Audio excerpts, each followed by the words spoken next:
அவருடைய நாமத்தில் விசுவாசம் வைத்தார்களோ, யாரெல்லாம் இயேசு என்கிற நாமத்தின் மேல் விசுவாசம் வைத்து அவரை ஏற்றுக்கொண்டார்களோ, அத்தனை பேரையும் தேவனுடைய பிள்ளைகளாகும்படி அதிகாரம் கொடுத்தார்.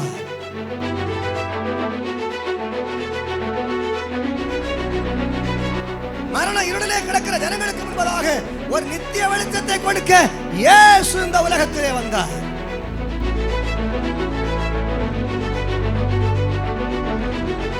பழுதற்ற அந்த சரீரம், பாவமில்லாத சரீரம் என் பாவத்திற்காய் பலியிடப்பட்டபடியினால் நான் நித்தியமான ஜென்ம பாவத்திலிருந்து நான் விடுதலையாக்கப்பட்டிருக்கிறேன்.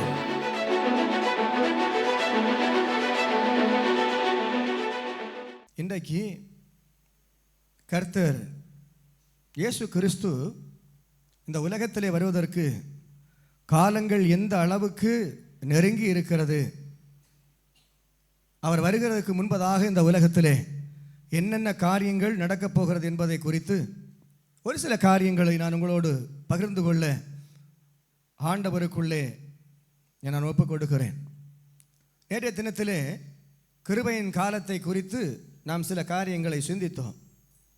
இன்றைக்கு முதல் உபத்திரவ காலத்தை குறித்து சில வசனங்களை நாம் தியானிக்க போகிறோம். வேதத்தினுடைய ஆட்சி காலங்களை பொறுத்தவரையில் 7வது காலம் முதல் உபத்திரவ காலம். இந்த முதல் உபத்திரவ காலம் இயேசு கிறிஸ்துவின் வருகைக்கு முன்பதாக சபை எடுத்துக்கொள்ளப்பட்ட பின்பு அந்த உபத்திரவ காலம் ஆரம்பமாகும். வெளிப்படுத்தின விசேஷம் 6ஆம் அதிகாரம், 7ஆம் அதிகாரம், 11ஆம் அதிகாரம், 12 அதிகாரங்களில் இவைகளை குறித்து நாம் வாசிக்கிறோம். அதற்கு முன்பதாக 3ஆம் உலகப் போர் நடக்கும். அந்த 3ஆம் உலகப் போர் நடந்து கொண்டிருக்கும் பொழுதே அல்லது முடிகிற சமயத்திலே கர்த்தர் வருவார். சில நேரத்திலே அவைகள் எல்லாம் ஆயத்தமாகும் போது கூட கர்த்தர் தன்னுடைய சபையை எடுத்துக்கொள்வார். காரணம், ஆண்டவருடைய ரகசிய வருகை அது ரகசியமானது, அது வெளிப்படவில்லை. அவர் ரகசிய வருகையை குறித்து அநேகர் இன்றைக்கு பலவிதமான காரியங்களை, கருத்துக்களை பேசிக் கொண்டிருக்கிறார்கள். நல்லது. ஆனால் ஆண்டவர் ஒரு காரியத்தை தமக்கு ரகசியமாக வைத்திருக்கிறதை மனிதன் தன்னுடைய சுய முயற்சியினாலோ சுய சித்தத்தினாலோ ஒருபோதும் அறிந்து கொள்ள முடியாது. அந்த நாளையும் நாளிகையும் பிதா ஒருவர் தவிர வேறு யாரும் அறிய மாட்டார்கள்.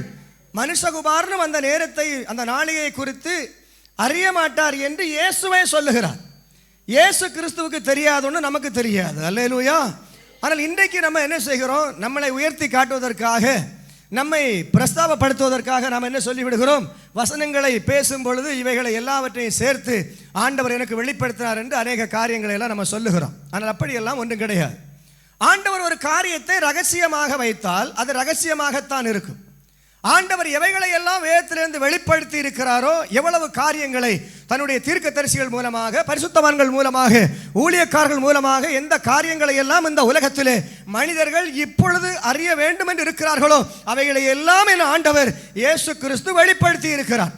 மத்தேயு எழுதின சுவிசேஷம் 24ஆம் அதிகாரத்திலும், மார்க் எழுதின சுவிசேஷம் 13ஆம் அதிகாரத்திலும், லூக்கா எழுதின சுவிசேஷம் 17ஆம் அதிகாரத்திலும், லூக்கா எழுதின சுவிசேஷம் 21ஆம் அதிகாரத்திலும் ஆண்டவர் தன்னுடைய வருகையை குறித்து திட்டவட்டமாக, அதற்கு முன்பதாக இந்த உலகத்திலே எவைகளெல்லாம் சம்பவிக்க வேண்டும் என்பதை குறித்து மிகவும் தெளிவாக இயேசு கிறிஸ்துவே தன்னுடைய வாயினால் சொல்லி இருக்கிறார். அல்லேலூயா.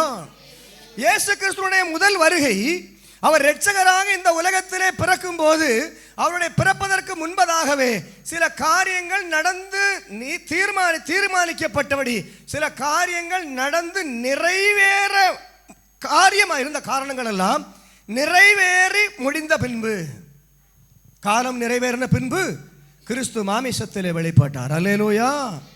காலங்கள் பங்கு பங்காக, வகை வகையாக தீர்க்கதரிசிகள் மூலமாக கர்த்தர் ஆதி காலத்திலே இருந்தே வெளிப்படுத்தின காரியங்கள் கிறிஸ்துவின் பிறப்பு வரைக்கும் வெளிப்பட வேண்டிய, நிறைவேற வேண்டிய காரியங்கள் நிறைவேறின பின்புதான் இயேசு கிறிஸ்து உலகத்திலே பிறந்தார்.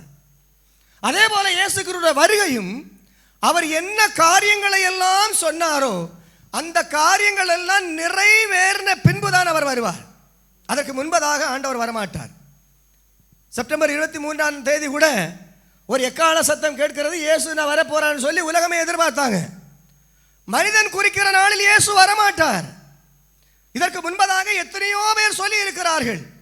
தேவனே இறங்கி வந்த இடத்துல சொன்னார் என்று சொல்லி ஒரு கூட்டம் ஜனங்களை அவர்கள் ஆயத்தப்படுத்தி காத்திருந்தார்கள். எதுவும் நடக்கவில்லை. அப்படி நடக்காது. வசனம் திட்டமாகவும் தெளிவாகவும் நிறைவேறி தேர வேண்டிய அநேக காரியங்களை குறித்து வேதம் தெளிவாக நமக்கு கற்றுத்தரும் பொழுது இந்த ராத்திரியில் தேவ பிள்ளைகளே சில காரியங்களை நாம் சிந்திக்க கர்த்தர் நமக்கு கிருபை செய்வாராக. ஆண்டவருடைய வசனத்திலே அவர் என்ன காரியங்கள் எல்லாம் சொன்னாரோ அவைகள் எல்லாம் செய்து நிறைவேறுகிற வரை கர்த்தர் வரமாட்டார். ஆனால் அவர் வருகிற நாளிகை யாருக்கும் தெரியாது. திருடனை போல வருவேன் என்று சொல்லுகிறார், மின்னலை போல வருவேன் என்று சொல்லுகிறார். அவர் எப்போது வேண்டுமானாலும் வரலாம், இந்த ராத்திரி வேண்டுமானாலும் வரலாம். அது அவருடைய கரத்திலே இருக்கிறது. அல்லேலூயா. அப்படியானால் அவர் வருவதற்கு முன்பதாக உலகத்திலே ராஜ்யங்கள் செய்ய வேண்டிய சில காரியங்கள் இருக்கிறது. ஆளுகை செய்கிறவர்கள் செய்ய வேண்டிய சில காரியங்கள் இருக்கிறது. வழிபாட்டு முறைகளிலே சில மாற்றங்கள் வரப்போகிறது. பொருளாதார ரீதியிலே சில மாற்றங்கள் வரப்போகிறது. அநேக காரியங்கள் நடந்து முடிய வேண்டிய கட்டத்தில் நாம் இருக்கிறோம். இன்றைக்கு உலகத்திலே என்னென்ன காரியங்கள் நடக்கிறது என்று யாரும் தீர்மானிக்கிறபடி நடக்கிறது இல்லை. ஒவ்வொரு நாடுகளிலும் புரட்சிகள் ஏற்படுகிறது. மனிதர்கள் தீர்மானிக்கிறபடி அல்ல, எங்கோ யாரோ தீர்மானிக்கிறார்கள். திடீரென்று பார்த்தா நாடுகளுக்குள்ளே கலகம் உண்டாகிறது. ஆட்சியாளர்கள் நன்றாகத்தான் ஆட்சி செய்வார்கள், ஆனால் கலகங்கள் உருவாகிவிடும். ஜனத்துக்கு விரோதமாய் ஜனம் எழும்பும், ராஜ்யங்களுக்கு விரோதமாய் ராஜ்யம் எழும்புகிறது. காரணமில்லாத யுத்தங்கள், காரணமில்லாத காரியங்களுக்காக யுத்தங்கள் ஆரம்பிக்கப்படுகிறது. ஆனால் காலம் இப்படி நடந்து கொண்டிருக்கும் பொழுது ஆண்டவராகிய இயேசு கிறிஸ்து பத்மு தீவிலே யோவானுக்கு அவர் வருகையை குறித்து வெளிப்படுத்தும் பொழுது சில காரியங்களை ஆண்டவர் திட்டமாக வெளிப்படுத்தி இருக்கிறார். தானியேல் தீர்க்கதரிசி ஆண்டவருடைய சமூகத்திலே தனக்காகவும் தன்னுடைய ஜனத்திற்காகவும் அவன் ஆண்டவருடைய பாதத்திலே விழுந்து கிடந்து ஜெபித்த பொழுது கர்த்தர் வரப்போகிற காரியங்களை தானியேலுக்கு வெளிப்படுத்தி அதை முத்திரையிட சொன்னார். தானியேல் கேட்ட பொழுது ஆண்டவர் சொன்னார், நீ உன் நாளிலே உன் வீதத்துக்கு எழுந்திருப்பா, நீ இளைப்பாறை கொண்டிரு, இந்த காரியங்களை எல்லாம் முத்திரை போடு என்று தானியேல் தீர்க்கதரிசிக்கு கர்த்தர் வெளிப்படுத்தும் போது சொன்னார். ஆனால் பத்மு தீவிலே யோவானுக்கு கர்த்தர் வெளிப்படுத்தும் பொழுது யோவானிடத்திலே ஆண்டவர் சொன்னார், நீ என்ன செய்ய வேண்டாம், அந்த வசனங்களை முத்திரையிட வேண்டாம், காலம் சமீபமாயிருக்கிறது. காலம் சமீபமாயிருக்கிறது என்று இப்பொழுது அல்ல. நான் நேற்றைய தினத்திலே சில காரியங்களை சொன்னேன். இயேசு கிறிஸ்துவின் நாட்களிலே அவர் பரலோகத்துக்கு எடுத்துக்கொள்ளப்பட்ட உடனே சீஷர்கள் எல்லாரும் என்ன நினைத்தாங்க, இயேசு கிறிஸ்து போன உடனே திரும்பி வந்து விடுவார், நம்மை எல்லாரும் இப்போதே அழைத்து கொண்டு போய் விடுவார் என்று நினைத்தார்கள். ஆனால் நான் பெந்தேகோஸ்து நாளுக்கு பிறகு சபை உருவானது. எருசலேமிலே சபை உருவாகிறது. 3000 பேர், 5000 பேர், 10,000 பேர் ரட்சிக்கப்படுகிறார்கள். ரட்சிக்கப்படுகிறவர்களை சபையிலே கர்த்தர் அனுதினம் சேர்க்கிறார். சபை பெரிதாக மாறுகிறது. சபையிலே குழப்பங்களும் உருவாகிறது. ஆனால் ஜனங்கள் என்ன செய்தார்கள் என்று சொன்னால், தங்கள் ஆஸ்திகளை எல்லாவற்றையும் விற்று அப்போஸ்தலருடைய பாதத்தில் கொண்டு வைத்தார்கள். காரணம் என்ன? இயேசு அவர் பரலோகத்துக்கு எடுத்துக்கொள்ளப்பட்ட நேரத்தில் அப்போஸ்தலர் 1ஆம் அதிகாரம் 11ஆம் வசனத்தில் நேற்றைக்கு வாசித்தோம், கலிலே மனுஷரே, நீங்கள் வானத்தை ஏன் அனார்ந்து பார்த்து கொண்டிருக்கிறீர்கள்? உங்களிடத்திலிருந்து எப்படி இந்த இயேசு எழுந்தள்ளி போறாரோ அப்படியே திரும்ப வருவார். அல்லேலூயா. இதை கேட்ட உடனே அவங்க நினைத்தாங்க, இயேசு இப்ப உடனே திரும்பி வரப்போகிறார். அதனால அவங்க என்ன செஞ்சாங்கன்னு சொன்னா, தங்கள் ஆஸ்திகளை எல்லாவற்றையும் விற்று எங்க கொண்டு வந்தாங்க? அப்போஸ்தலருடைய பாதத்தில் கொண்டு வைக்க ஆரம்பித்தாங்க. ஆனால் பரிசுத்த ஆவியானவர் யார் என்கிற ஒரு வெளிப்பாடு அன்றைக்கு எல்லாருக்கும் புரியல. அனனியா சப்பீரா தங்கள் ஆஸ்திகளை விட்டுட்டு அதில் ஒரு பங்கை புருஷனும் மனைவியும் பேசி சபையில் கொண்டு காசெல்லாம் கொடுப்போம், ஆனால் ஒருவேளை நமக்கு ஒரு பிரச்சனை ஏற்பட்டால் நமக்காக கொஞ்சம் சேர்த்து வைப்போம்னு சொல்லி 2 பேரும் சேர்ந்து வித்ததில் ஒரு பங்கை எடுத்து வீட்டில் வச்சுட்டு முதல்ல ஒருத்தர் வந்தார் வீட்டில். அப்போஸ்தலர் வந்த உடனே கேட்டாங்க, என்னப்பா அனனியா, நீங்கள் வித்தது இவ்வளவு தானா? ஆமாம் அவ்வளவுதான். அவன் சொல்லி முடிக்கிறதுக்கு முன்னாலே செத்து விழுகிறான். வாலிபர்கள் வந்து அவரை கொண்டு அடக்கம் பண்ணுகிறாங்க. இந்த காரியங்கள் அறியாம கொஞ்ச நேரத்துக்கு பிறகு சபீரால் வருகிறாள். அவள் வரும்போதும் கேட்குறாங்க, என்னப்பா நிலத்தை இவ்வளோ கிரயத்துக்கு தான் விற்றீங்களா? ஆமாம், அவ்வளோத்துக்கு தான் விற்றோம். அப்போ பேதுரு சொல்கிறாரு, அவன் புருஷன் செத்து வாலிபர்கள் இப்போ தான் அடக்கம் பண்ணிட்டு வந்திருக்கிறாங்க அப்படின்னு சொல்ல முன்னால் அந்த அம்மா அவனு செத்துருச்சு. இப்போ ஜனங்களுக்குள்ள என்ன உண்டாகிறது? பயம் உண்டாகிறது, கலக்கம் உண்டாகிறது. ஏன்? அவர் சொல்கிறார், நீ யார்கிட்ட போய் சொன்ன? பரிசுத்த ஆவியாகிய தேவனிடத்தில் போய் சொன்ன. அல்லேலூயா. அப்போ பரிசுத்த ஆவியானவருக்கு எல்லா காரியங்களும் தெரியும். ஆமென். நம்மை வழி நடத்துகிற பரிசுத்த ஆவியானவர், இன்னைக்கு மத்தியானத்தில் அதான் செய்தியாக இருந்தது. நம்மை வழி நடத்துகிற பரிசுத்த ஆவியானவர் நம்மை சகல சத்தியத்திற்குள்ளேயும் வழி நடத்துவார். பரிசுத்த ஆவியானவர் யார் இல்லை? ஞானம் இல்லாதவர் இல்லை. பரிசுத்த ஆவியானவர் அலங்கோலத்தின் ஆவி அல்ல. பரிசுத்த ஆவியானவர் ஞானம் இல்லாமல் ஒரு காரியங்களை செய்ய மாட்டார். ஆதியிலே ஆண்டவர் வானத்தையும் பூமியை சிருஷ்டித்தார். பூமியானது ஒழுங்கின்மையும் வெறுமையுமாக இருந்தது. தேவ ஆவியானவர் ஜலத்தின் மேல் அசைவாடி கொண்டிருந்தார். ஒழுங்கின்மையும் வெறுமையுமாக இருந்தது. ஆழத்தின் மேல் இருள் இருந்தது. ஆழங்களுக்குள்ளே கிடந்த இருளுக்குள்ளே வெளிச்சத்தை பிரகாசிக்க பண்ண ஆண்டவர் நம்முடைய இருதயங்களிலே வெளிச்சத்தை பிரகாசிக்க செய்தார். ஒழுங்கின்மையும் வெறுமையுமாய் கிடந்ததை எல்லாவற்றையும் ஒழுங்கும் கிரமமாக உண்டாக்கிறவர், அதுக்கு செய்தவர் தான் பரிசுத்த ஆவியானவர். அல்லேலூயா. இன்றைக்கு கை வைத்த உடனே கீழே விழுவாங்க, காலை வைத்த உடனே நிற்கிறோம், அத்தனை பேரும் கீழே விழுவான். பரிசுத்த ஆவியானவர் அல்ல. அல்லேலூயா. ஆவியானவர் அலங்கோலங்களை செய்ய மாட்டார். ஆவியானவர் உங்களிடத்தில் வரும் பொழுது தேவ அன்பு உங்களிடத்தில் வரும், தேவ பலன் உங்களிடத்தில் வரும். நீங்கள் கிறிஸ்துவுக்கு சாட்சிகளாக மாறுவீர்கள். நீங்கள் தேவனுக்காக வைராக்கியமாக நிற்பீர்கள். தேவனுடைய ராஜ்யத்திற்காக நீங்கள் உழைப்பீர்கள். தேவனுடைய ராஜ்யத்திற்காக ஜெபிப்பீர்கள். நீங்கள் அதற்காக பாடுபடுவீர்கள். பரிசுத்தமாய் வாழ்வீர்கள். பரம தரிசனம் உங்களுக்கு கிடைக்கும். பரலோகத்துக்கு நீங்கள் போய் சேர்வீர்கள். தான் பரிசுத்த ஆவியானுடைய வேலை. அல்லேலூயா. அதுக்கு தான் சபைகள், அதுக்கு தான் ஊழியங்கள், அதுக்கு தான் ஊழியர்கள். தேவ பிள்ளைகளே, இயேசு கிறிஸ்து எப்படி போனாரோ அப்படியே திரும்பி வருவார் என்று அவர்கள் நம்பினார்கள். பவுலின் காலத்திலேயே நம்பினார்கள். ஆனால் வசனம் நிறைவேற வேண்டியது இருக்கிறது. 2000 வருஷத்துக்கு முன்பதாக உபதியா 4 வசனம் சொல்லுகிறது போல, நீ ஆகாயத்துக்கு மேல நட்சத்திரங்களுக்கு மேல உன் கூட்டை கட்டினாலும் நான் அங்கே இருந்து உன்னை விழத்தள்ளுவேன் என்று ஆண்டவர் சொன்ன உபதியாவை கொண்டு சொன்ன வார்த்தை 2000 வருஷத்துக்கு முன்பதாக நிறைவேற முடியாது. ஆனால் 2026 நிறைவேறும். ஆமென். மனுஷன் இப்ப செவ்வாய் கிரகத்தில் போய் குடியிருக்கிறதுக்காக பிளான் பண்ணிட்டு உட்கார்ந்து இருக்கிறான். இந்த பூமியை கர்த்தர் எதற்காக படைத்தார்? மனிதனுக்காக படைத்து மனிதன் வாழ்வதற்கான எல்லா வசதிகளையும் ஆண்டவர் செய்து கொடுத்து ஆசீர்வதித்து பலுகி பெருகி பூமியை நிரப்புங்கள் என்று சொல்கிறார். ஆண்டவர் ஆசீர்வதித்து இந்த பூமியை மனிதனுக்காக ஆண்டவர் கொடுத்தார். வானங்கள் கர்த்தருடையது, நட்சத்திரங்கள் கர்த்தருடையது, கிரகங்கள் கர்த்தருடையது. அங்கே மனிதன் குடிபோக முடியாது. அங்கே போய் கூட்டை கட்டினாலும் கர்த்தர் அங்கே இருந்து உன்னை விழப் பண்ணுவார். அல்லேலூயா.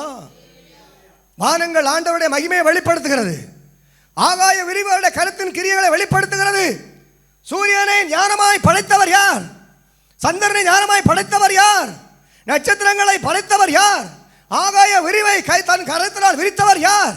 சமுத்திரத்தின் அலைகளை முழங்க பண்ணுகிறவர் யார்? சமுத்திரத்துக்கு ஒரு எல்லையை குறித்து இதற்கு மேல் மிஞ்சி வராதே என்று அதற்கு ஒரு எல்லையை குறித்தவர் யார்? அதற்கு ஒரு பூட்டை போட்டவர் யார்? காற்றையும் கடலையும் அலற்றினவர் யார்? மழையை உண்டு பண்ணுகிறவர் யார்? காற்றை வீச பண்ணுகிறவர் யார்? நம்முடைய ஆண்டவர்.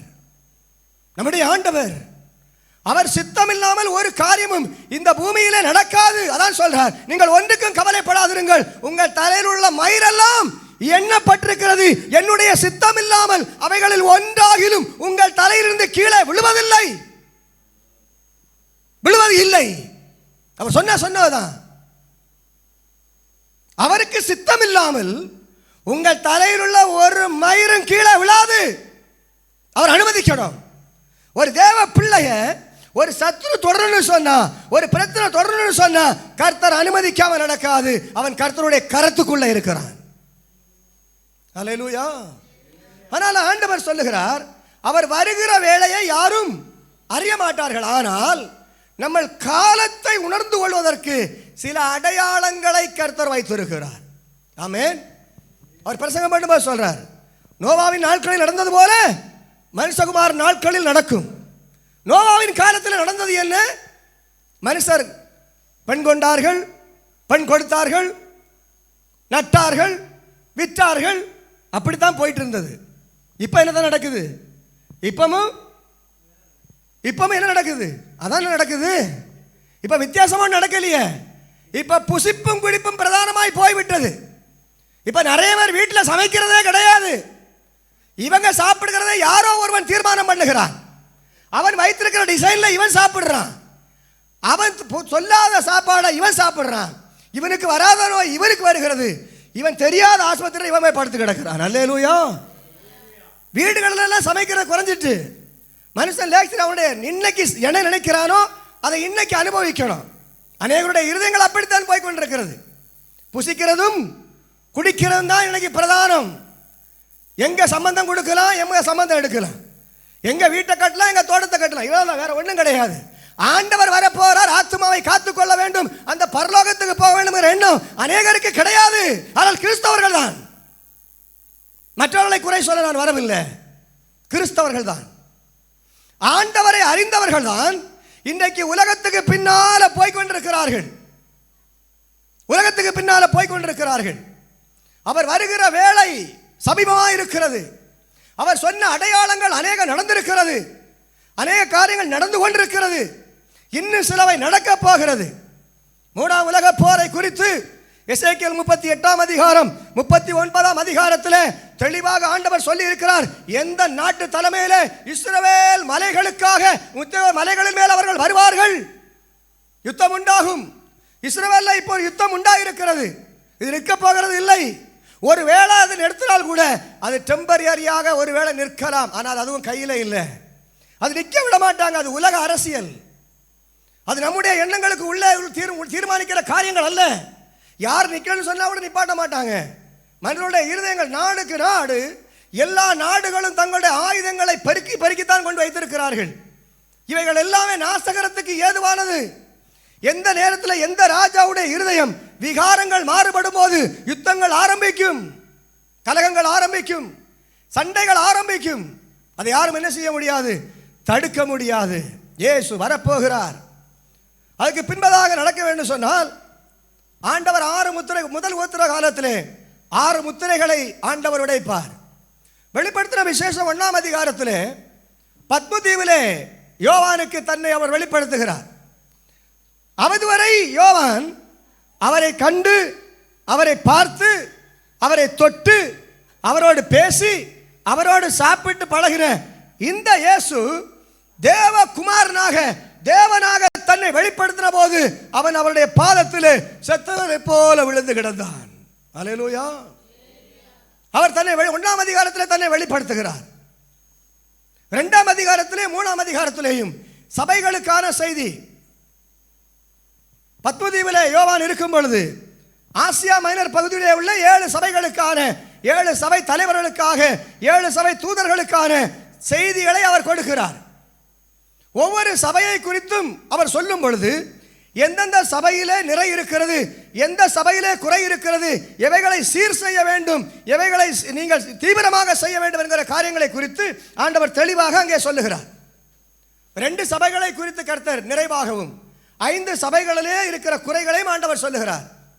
4 அதிகாரத்தில் வாசிக்கும் பொழுது சிங்காசனத்தில் வீற்றிருக்கிற தேவனை குறித்து அவருடைய சிங்காசனம், சிங்காசனத்தின் தோற்றம், அவருடைய சாயல்களை அங்கே பார்க்கிறது. 5வது அதிகாரத்தில் வரும்போது ஆட்டுக்குட்டியானவர், இந்த முத்திரைகளை உடைக்க பாத்திரமானவர் யார் என்றால் ஆட்டுக்குட்டியானவர் இயேசு கிறிஸ்து. அதை குறித்து அங்கே வெளிப்படுத்தப்பட்டிருக்கிறது. 6 அதிகாரத்திலே வாசிக்கும் பொழுதுதான் ஆண்டவர் முதல் முத்திரையை உடைக்கிறார்.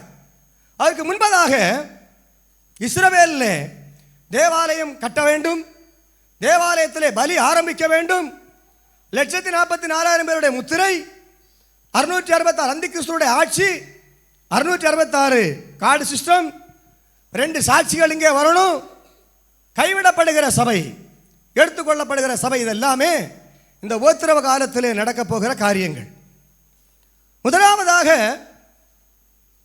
ஆண்டவர் இந்த நாளை குறித்திருக்கிறார். செப்பனியா தீர்க்க தரிசன புத்தகம் 1 அதிகாரத்திலே 14 முதல் அந்த வசனங்களை 18 வரை வாசிக்கும் போது, செப்பனியாவின் புஸ்தகம் 1 அதிகாரம் 14 முதல் 18 வரை வாசிக்கும் போது கர்த்தருடைய பெரிய நாள் சமீபித்திருக்கிறது. அது கிட்டி சேர்ந்து மிகவும் தீவிரித்து வருகிறது. கர்த்தருடைய நாள் என்கிற சத்தத்துக்கு பராக்கிரமசாலி முதலாய் அங்கே மனம் கசந்து அலறுவான். அந்த நாள் உக்கிரத்தின் நாள், அது இக்கட்டும் இடுக்கவுமான நாள், அது அழிவும் பால் கடிப்புமான நாள், அது இருளும் அந்தகாரமான நாள், அது மப்பும் மந்தாரமான நாள், அது அரணிப்பான நகரங்களுக்கும் உயரமான கொத்தளங்களுக்கும் விரோதமாக எக்காலம் ஊதுகிறதும் ஆர்ப்பரிக்கிறதுமான நாள். மனுஷர் கர்த்தருக்கு விரோதமாய் பாவம் செய்தபடியால் அவர்கள் குருடரை போல் நடக்கும்படி நான் அவர்களை வருத்தப்படுத்துவேன். அவர்கள் இரத்தம் புழுதியை போல் சொரியப்படும், அவர்கள் மாம்சம் எரிவை போல கிடக்கும். கர்த்தருடைய நாள் உக்கிரத்தின் நாளிலே அவர்கள் வெள்ளியும் அவர்கள் பொன்னும் அவர்களை தப்புவிக்க மாட்டாது. அவருடைய எரிச்சலின் அக்கினியினால் தேசமெல்லாம் அழியும், தேசத்தின் குடிகளை எல்லாம் சடுதியிலே நிர்மூலம் பண்ணுவார். அல்லேலூயா. கர்த்தருடைய நாளை யார் சகிப்பார்? கர்த்தருடைய நாளுக்கு முன்பதாக பராக்கிரமசாலிகள் அலறுவார்கள். உங்கள் வெள்ளி உங்களை ரட்சிக்காது, உங்கள் பொன் உங்களை ரட்சிக்காது, உங்கள் ஆஸ்தி உங்களை ரட்சிக்காது. இயேசு கிறிஸ்துவின் ரத்தம் இன்றைக்கு நமக்காக சிந்தப்பட்டிருக்கிறது. கிருபையின் காலத்தில் இருக்கிறாய் தேவ பிள்ளையே, இந்த நாளிலாகிலும் நீ கர்த்தரை ஏற்றுக்கொள் இரட்சகராக. அல்லேலூயா. இது இரட்சண்யத்தின் காலம், இது இரட்சண்யத்தின் நாள், இது அனுக்கிரகத்தின் காலம். இப்பொழுது கர்த்தர் நீ கூப்பிடும் போது அவர் உனக்கு சமீபமாய் சேர்ந்து உனக்கு அவர் செவி கொடுப்பார். கிருபையின் வாசல் அடைபடும் முன்னே நொறுங்குண்ட மனதாய் யார் முன் செல்வார்கள்? அல்லேலூயா. கிருபையின் வாசல் அடைபடும் முன் நொறுங்குண்ட மனதாய் முன் செல்வார் யார்? நாட்கள் கொடியதாய் மாறிடுதே, காலத்தை ஆதாயம் செய்துவிடுவீர். நாட்கள் கொடியதாய் மாறிடுதே, காலத்தை ஆதாயம் செய்திடுவோம். தீர உண்ட வாசல் அடைபடும் முன் நொறுங்குண்ட மனதாய் முன் செல்வோர் யார்? நாட்கள் கொடியதாய் மாறிடுதே, காலத்தை ஆதாயம் செய்திடுவோம். அல்லேலூயா. நாட்கள் கொடியதாய் மாறுவதற்கு முன்பதாக நம்முடைய காலத்தை நாம் என்ன செய்ய வேண்டும்? ஆதாயம் பண்ணிக்கொள்ள வேண்டும். நாட்கள் பொல்லாதவைகளானால் காலத்தை நீங்கள் பிரயோஜனப்படுத்திக் கொள்ளுங்கள். வாசிக்கலாம் வெளிப்படுத்தின விசேஷம் 6ஆம் அதிகாரமோட 1ஆம் வசனம். ஆட்டுக்குட்டியானவர் முத்திரைகளில் ஒன்றை உடைக்க கண்டேன். அப்பொழுது 4 ஜீவங்களில் ஒன்று என்னை நோக்கி, நீ வந்து பார் என்று இடிமுழக்கமான சத்தமாய் சொல்ல கேட்டேன். நான் பார்த்தபோது இதோ ஒரு வெள்ளை குதிரையை கண்டேன். அதன் மேல் ஏறி இருந்தவன் வில்லை பிடித்திருந்தான். அவனுக்கு ஒரு கிரீடம் கொடுக்கப்பட்டது. அவன் ஜெயிக்கிறவனாகவும் ஜெயிப்பவனாகவும் புறப்பட்டான். ஆட்டுக்குட்டியானவர் முத்திரைகளில் ஒன்றை உடைக்கிறார். இதான் அந்தி கிறிஸ்துடைய வெளிப்பாடு. அந்தி கிறிஸ்து இப்போதான் வெளிப்பட போகிறான். இது அந்தி கிறிஸ்துவை குறித்து சொன்னது. இந்த உலகத்திலே 3ஆம் உலக போருக்கு பிறகு இந்த உலகத்தை வழிநடத்த சமாதானமான தலைவர்கள் இருக்க மாட்டார்கள். ஒரு காரியத்தை நான் உங்களுக்கு ஞாபகப்படுத்துகிறேன். 2 பேர் வயலில் இருப்பார்கள். ஒருவன் ஏற்றுக்கொள்ளப்படுவான், ஒருவன் கைவிடப்படுவான். படுக்கையிலே 2 பேர் படுத்திருப்பார்கள். ஒருவன் ஏற்றுக்கொள்ளப்படுவான், ஒருவன் கைவிடப்படுவான். 2 பேர் எந்திரக்கல்ல அரைத்துக் கொண்டிருப்பார்கள். ஒருவள் ஏற்றுக்கொள்ளப்படுவாள், ஒருவள் கைவிடப்படுவாள். நாம் இருக்கிற இந்த உலகத்திலே ஆண்டவருடைய பிள்ளைகள் இருக்கிற இடங்களிலே ஒருவன் ஏற்றுக்கொள்ளப்படுவான், ஒருவன் கைவிடப்படுவான். அல்லேலூயா. எக்கால சத்தத்தை கேட்கிற அளவிற்கு நாம் ஆண்டவருடைய ராஜ்யத்திலே தகுதி உள்ளவர்களாக இருந்தால் ஒருவேளை புருஷன் எடுத்துக்கொள்ளப்படுவான், மனைவி தகுதியில் என்ன படுத்து விடுவாள். அல்லேலூயா. இங்க இருக்கிறதுல கூட இருக்கிற நண்பன் போய் விடுவான், முக்கியமான ஆபீசர்ஸ் போயிடுவாங்க, டிராபிக் கண்ட்ரோல்ல இருக்கிறவர் போயிடுவாரு. என்ன ஆகும்? என்ன ஆகும்? பிரச்சனை தான். அதான் இங்கே அந்தி கிறிஸ்து இங்கே வரும்போது யுத்தம் நடக்கும். ராஜ்யங்களில் பல தலைவர்கள் போய்விடுவார்கள். ராஜ்யம் குழப்பத்திலே இருக்கும். தேசத்திலே சமாதானம் இருக்காது. காரணம், தலைவர்கள் இருக்க மாட்டார்கள். ஒரு தேசத்தை ஆளுவதை செய்வதற்கு தேசத்திலே தலைவர்கள் வேண்டும். நல்ல தலைவர்கள் மக்கள் உருவாக்க வேண்டும். தலைவர்கள் இல்லை என்று சொன்னால் தேசத்திலே ஜனங்களை வழிநடத்த முடியாது. தேசம் கண்ட்ரோல் இல்லாமல் போக ஆரம்பிச்சிடும். அல்லேலூயா. உலகத்தையும் அப்படித்தான் கண்ட்ரோல் பண்ணி வைத்திருக்கிறாங்க. எங்கே நிர்வாகம் சரியா இருக்கிறதோ அது வரைக்கும் எல்லாரும் கண்ட்ரோலில் இருப்பாங்க. அதுக்கு பிறகு என்ன ஆயிரும்? கண்ட்ரோல் கைவிட்டு போனா குடும்பத்தையே நடத்த முடியாது. அல்லேலூயா. 4 பேர் இருக்கிற குடும்பத்தில் குடும்ப தலைவர் கண்ட்ரோல் எல்லாம் போயிட்டாருன்னா குடும்பம் முடிஞ்சு. 10 பேர் இருக்கிற கூட்டு குடும்பத்தில் தகப்பன் சரியில்லைன்னா குடும்பம் முடிஞ்சு. 2 பேர் இருக்கிற வீட்டிலையும் 2 பேர்ல ஒருத்தர் சரியில்லைன்னா குடும்பம் முடிஞ்சது. அப்படின்னா ஒரு ராஜ்யத்தை வழி நடத்தணும்னு சொன்னா எப்படிப்பட்ட ஆளுமை மிக்க தலைவர்கள் நமக்கு வேண்டும். ஆனால் தலைவர்கள் இல்லைன்னு சொன்னா தேசம் தள்ளாட ஆரம்பிக்கும். யார் நமக்கு தலைவனாய் இருப்பான்? யார் நமக்கு தலைவனாய் இருப்பான்? அதான் முக்கியமா இருக்கும். இஸ்ரவேல் ஜனங்களை தேவன் வழிநடத்துகிறார். தீர்க்கதரிசிகளை கொண்டு வழிநடத்துகிறார். தேவனே கூட இருந்து வழிநடத்தும் போது கூட அவர்களுடைய இருதயம் பொழுது எங்களை வழிநடத்த எங்களுக்கு ஒரு ராஜா வேண்டும். அல்லேலூயா. தேவன் வழிநடத்தி கொண்டு வருகிறார். ஆண்டவர் அவரோடு பேசுகிறார். திட்டமாய் நடக்கிறார். கொஞ்ச நாள் தான் மோசே இல்லை, அவனுக்காக ஒரு விக்கிரத்தை உண்டாக்கிட்டான். இந்த தேவன் தான் எங்களை வழிநடத்துச்சு. அல்லேலூயா. தலைவன் இல்லைன்னா ஜனங்கள் சீர்கட்டு போவார்கள்.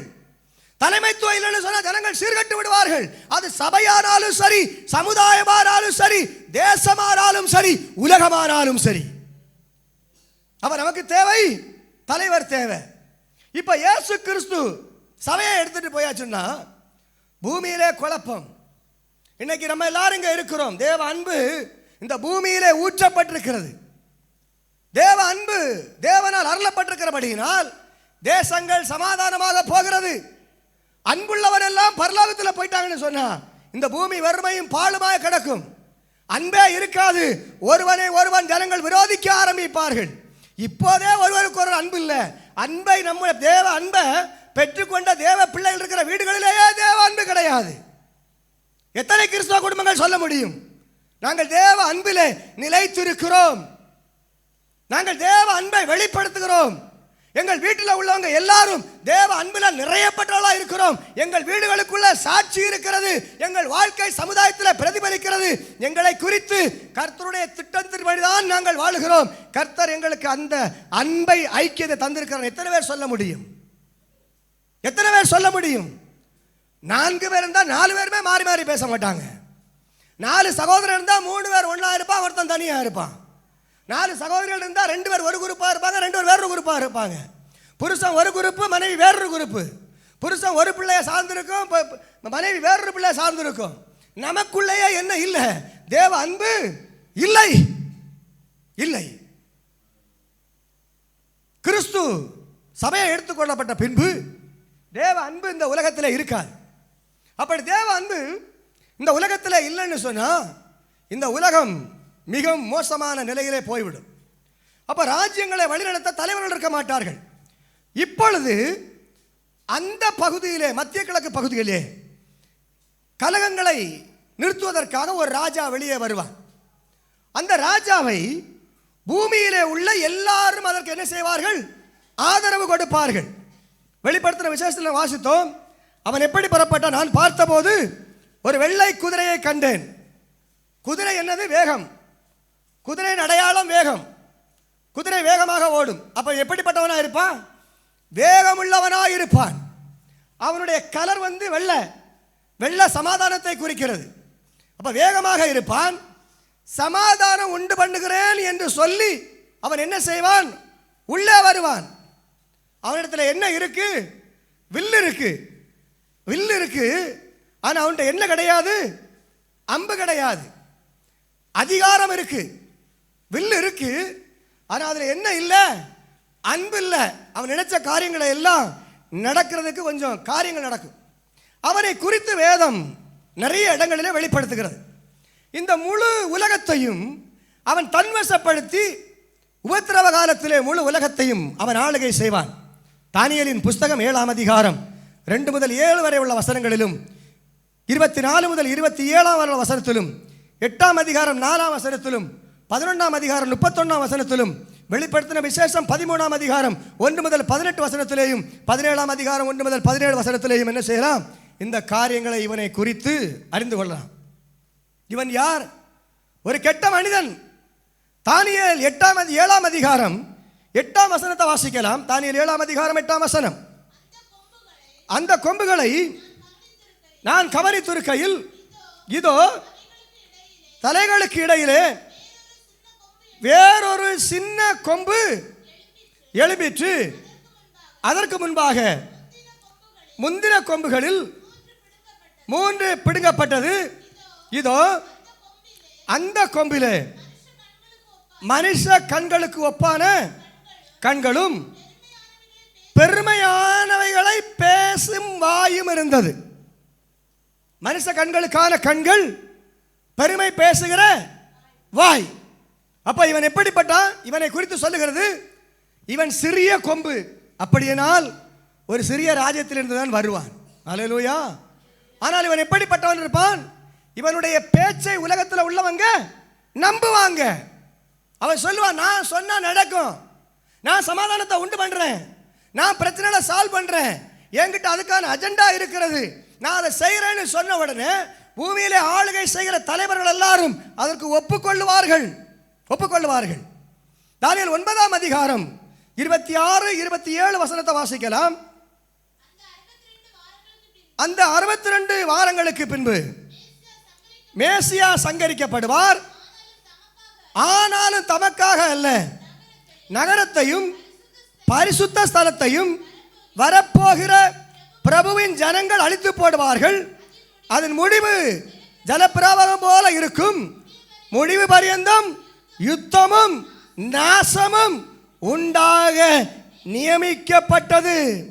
அவர் ஒரு வாரம் அளவும் அநேகருக்கு உடன்படிக்கை உறுதிப்படுத்தி அந்த வாரம் பாதி சென்றபோது பலியையும் காணிக்கையும் ஒழிய பண்ணுவார். அருவருப்பான சட்டைகளோடு பாழாக்குகிறவன் வந்து இறங்குவான். நிர்ணயிக்கப்பட்டிருக்கிற நிர்மூலம் பாழாக்குகிறவன் மேல் தீரு மட்டும் சொரியும் என்றான். இதெல்லாம் மிகவும் ஞான அர்த்தம் உள்ளவைகள். இவைகளை வியாக்கியானிக்க போனால் வேற ஒன்றும் சொல்ல முடியாது. இன்னைக்கு மேசியா சங்கரிக்கப்படும் 62 வாரம் யூத கணக்கு இருக்கிறது. அந்த 62 வாரம் முடியும் போது இயேசு சங்கரிக்கப்படுகிறார். எங்க? தமக்காக அல்ல, புறஜாதி மக்களுக்காக. இயேசு கிறிஸ்து இஸ்ரவேல்ல காணாமல் போன ஜனங்களுக்காகத்தான் வந்தார் முதல்ல அவங்கள. ஆனால் அவருடைய மரணம் என்னன்னா, சர்வ ஜனங்களையும் கிறிஸ்துவுக்கு நேராக, தேவனுக்கு நேராக கூட்டி சேர்க்கிற வண்ணமாக இருந்தது. ஆனால் கல்வாரி சிலுவையின் மூலமாக எல்லாரையும் அவர் ஒன்னாக்கி விட்டார். அல்லேலூயா. அதனாலதான் கிறிஸ்துவுக்குள்ள யாரும் இல்ல, ஆண் என்றும் இல்லை, பெண் என்றும் இல்லை, கிரேக்கன் என்றும் அடிமை என்றும் இல்லை, சுவாதீனன் என்றோ பணக்காரன் என்று யாரும் இல்லை. கிறிஸ்துவுக்குள்ளாக யாரெல்லாம் கிறிஸ்துவை ஏற்றுக்கொண்டார்களோ அத்தனை பேரும் கிறிஸ்துவின் பிள்ளைகள். அல்லேலூயா. அதுல உயர்ந்தவன் தாழ்ந்தவன் எல்லாம் கிடையாது. அதுல பணக்காரன் ஏழை எல்லாம் கிடையாது. அதுல பெருமை பேசுகிறவன் கிடையாது, வெள்ளக்காரன் கிடையாது, கருத்தவன் கிடையாது, உயரமானவன் கிடையாது, குட்டையானவன் கிடையாது. யார் ஒருவன் இயேசு கிறிஸ்துவை ஏற்றுக்கொள்கிறாரோ அவன் தேவனுடைய பிள்ளைகள். யோவான் 1ஆம் அதிகாரத்தில் வாசிக்கிறோம். அவருடைய வார்த்தையை ஏற்றுக்கொண்டவன் எத்தனை பேரோ அத்தனை பேரும் தேவனுடைய பிள்ளைகளாகும்படி அதிகாரத்தை கொடுத்தார். தேவனுடைய பிள்ளைகள் யாரெல்லாம் அவருடைய நாமத்தில் விசுவாசம் வைத்தார்களோ, யாரெல்லாம் இயேசு என்கிற நாமத்தின் மேல் விசுவாசம் வைத்து அவரை ஏற்றுக்கொண்டார்களோ அத்தனை பேரையும் தேவனுடைய பிள்ளைகளாகும்படி அதிகாரம் கொடுத்தார். இந்த உலகத்தில் நமக்கு ஒரு அடையாளம் இருக்கிறது. பிறக்கும் போது நம்முடைய தகப்பன் நமக்கு ஒரு அடையாளம். நான் இன்னாருடைய பிள்ளை என்று சொல்ல முடியும், ஒரு அடையாளம் இருக்கிறது. ஆனால் உன்னதத்தில் நமக்கு ஒரு அடையாளம் வேணும். அது யாரு? வானத்தையும் பூமியையும் சிருஷ்டித்த என் தேவாதி தேவன் இயேசு கிறிஸ்து. அல்லேலூயா. அவர்தான் நம்முடைய பரம தகப்பன். அவருக்கு நம்ம பிள்ளைகள். நீங்களோ உங்களை அந்தகார இருளிலிருந்து ஆச்சரியமான ஒளியிலே வரவழைத்தவருடைய புண்ணியங்களை அறிவிக்கிற தெரிந்து கொள்ளப்பட்ட சந்ததியாயும் ராஜரீக ஆசாரிய கூட்டமாயும் அவருக்கு சொந்த ஜனமாயும் இருக்கிறீர்கள். ஆமென். அப்ப நம்ம எங்க இருந்து வந்தோம்? அந்தகார லோகாதிபதி, அந்தகாரத்தில் கிடக்கிறோம். அந்தகாரத்தில் கிடக்கிற நம்மளை அவர் ஆச்சரியமான ஒளியில் அழைத்து கொண்டு வந்தார். ஆண்டவருடைய பிறப்பை கொடுத்து சொல்லும் போது மரண இருளிலே இருக்கிறவர்களுக்கு வெளிச்சம் உயிர்த்தது, மரண பயம் போனது. மரணம் வரும் பொழுது, பாவம் நம்மை நெருக்கும் பொழுது நம்முடைய இருதயம் கலங்க ஆரம்பிக்கும்.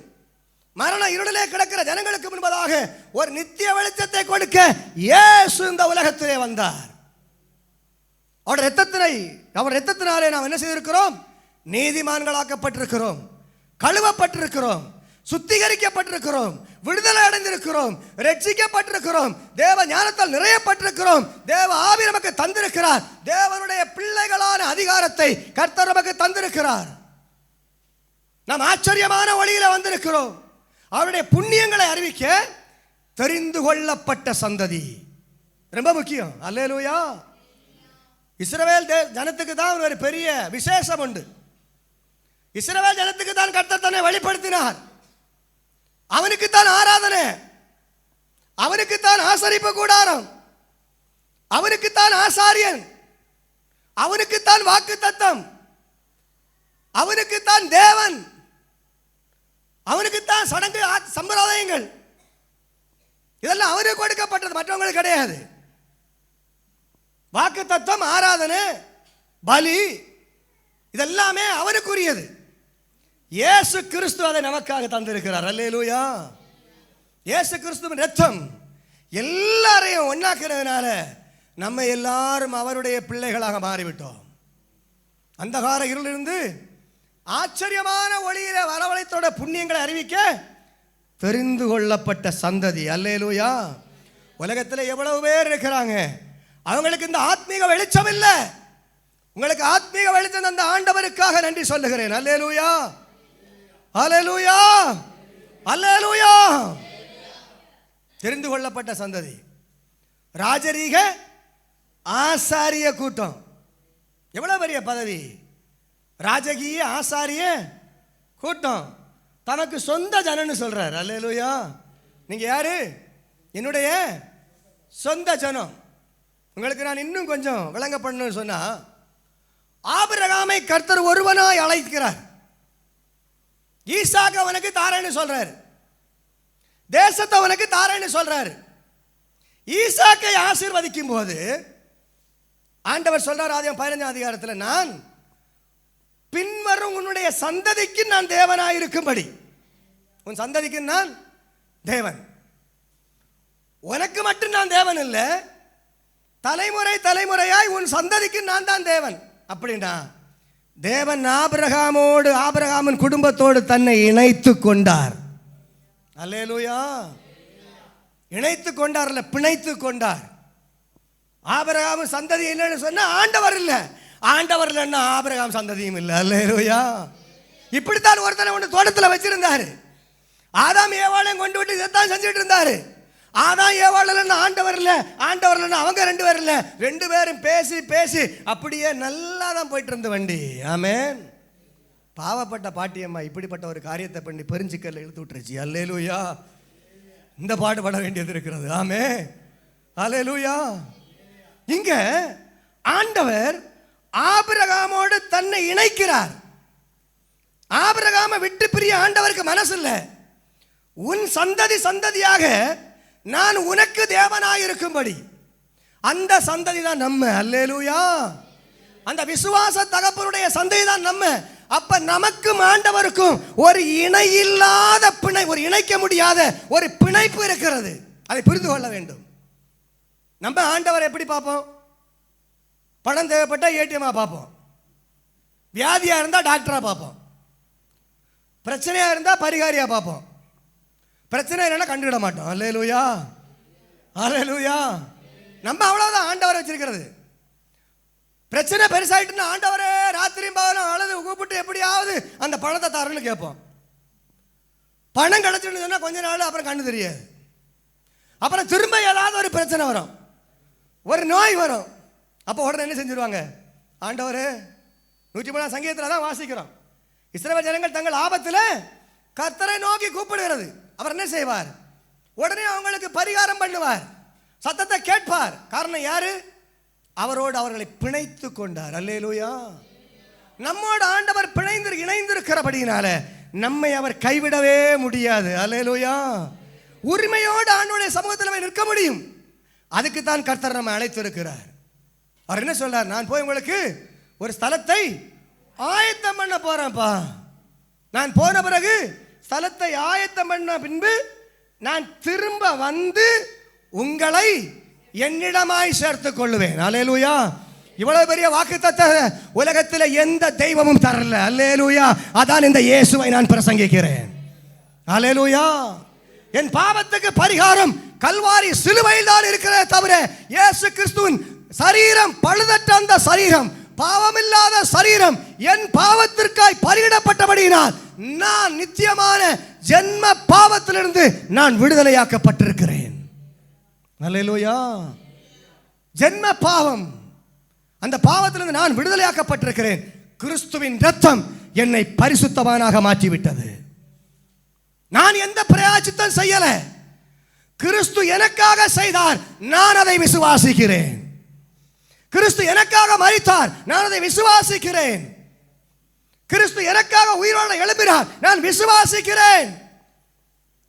அதான் யோபு சொன்னா, எல்லாம் இழந்த பிறகு நான் விசுவாசிக்கிறவர் இன்னார் என்று நான் அறிவேன். அந்நிய கண்களால் அல்ல, என் சொந்த கண்களால் பார்ப்பேன். எப்படி, எந்த சூழ்நிலை சொல்றான்?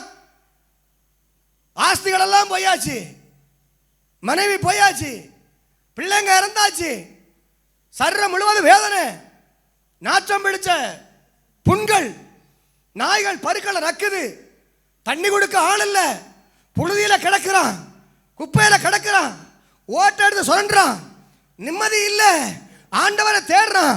என் ஆண்டவரை எங்க நான் பார்க்க முடியும்? அலறான், புலம்புறான். ஆறுதல் சொல்ல ஆள் இல்ல, குற்றப்படுத்த ஆள் இருக்கு, அவரை நியாய விதிக்க ஆள் இருக்கு, அவருக்காக பரிந்து பேச யாருமே இல்லை. இந்த சூழ்நிலையில அவருடைய மாமிசம் உருவழிந்து போகிற நேரத்தில் சொல்றான், நான் என்னுடைய ஆண்டவரை நான் என்னுடைய சொந்த கண்களால் பார்ப்பேன். என்ன விசுவாசம் அது? என்ன விசுவாசம்? அவர் என்னை கொன்று போட்டாலும் நான் அவர் மேல் நம்பிக்கையாயிருப்பேன். அல்லேலூயா. நம்ம கொஞ்சம் பிரச்சனை வந்தோடனே ஆண்டவராது வேற என்னதுமா இட்டுட்டு போடுறோம். ஆமென். 20 வருஷம் 25 வருஷம் ஆண்டவர் ஆராதிச்சுட்டு 25வது வருஷம் வீட்டில் ஒரு பிரச்சனை, இத்தனை வருஷம் கோயிலுக்கு போய் என்னத்தை கண்டேன், என்னத்தை கண்டேன்? உனக்காக என் ஆண்டவர் கைகளால் கட்டப்படாத ஒரு நித்திய வீட கட்டி கொண்டிருக்கிறாய, மறந்துட்டியா? உனக்காக என் ஆண்டவர் திரும்பி வரப்போறாரே, உன்னை சேர்த்துக் கொள்ள மறந்துட்டியா? அதுக்கு தான் அவர் போனார், அதுக்கு தான் போனார். இமைப்பொழுது நான் உங்களை கைவிட்டேன், ஆனாலும் உருக்கமான இரக்கத்தினால் உன்னை சேர்த்துக் கொள்வேன் என்று சொன்னவர். அல்லேலூயா. நம்ம தான் ஆண்டவரை விட்டு வேற வழிகளில் போயிட்டோம். இங்க முதல் முத்திரை உடைக்கப்பட்ட போது 2 தெசலோனிக்கேயர் 2ஆம் அதிகாரம் 3ஆம் வசனம் சொல்லுகிறது, வாசிக்கலாம். 2 தெசலோனிக்கேயர் 2ஆம் அதிகாரம் 3ஆம் வசனம். எவ்விதத்தினாலும் ஒருவனும் உங்களை மோசம் போக்காதபடி எச்சரிக்கையாயிருங்கள், ஏனெனில் விசுவாச துரோகம் முந்தி நேரிட்டு கேட்டின் மகனாகிய பாவ மனுஷன் வெளிப்பட்டால் ஒழிய அந்த நாள் வராது. அல்லேலூயா. எவ்விதத்தினாலும் ஒருவனும் உங்களை மோசம் போக்காதபடிக்கு எச்சரிக்கையாயிருங்கள், ஏனெனில் விசுவாச துரோகம் முந்தி நேரிட்டு கேட்டின் மகனாகிய பாவ மனுஷன் வெளிப்பட்டால் ஒழிய. இவனை குறித்து வேதம் என்ன சொல்லுகிறது? கேட்டின் மகனாகிய பாவ மனுஷன். இவனை குறித்து இன்னும் சொன்னா இவன் அபத்தமான மேசன். சகரியா 11, 16, 17 வாசிக்கிறோம். இவன் அபத்தமான மேய்ப்பன். வெளிப்படுத்தின விசேஷம் 13ஆம் அதிகாரம் 1ஆம் வசனத்தை வாசிக்கலாம். வெளிப்படுத்தின விசேஷம் 13ஆம் அதிகாரம் 1ஆம் வசனம். பின்பு நான் கடற்கரை மணலின் மேல் நின்றேன், அப்பொழுது சமுத்திரத்தில் இருந்து ஒரு மிருகம் எழும்பி வர கண்டேன். அதற்கு 7 தலைகளும் 10 கொம்புகளும் இருந்தன.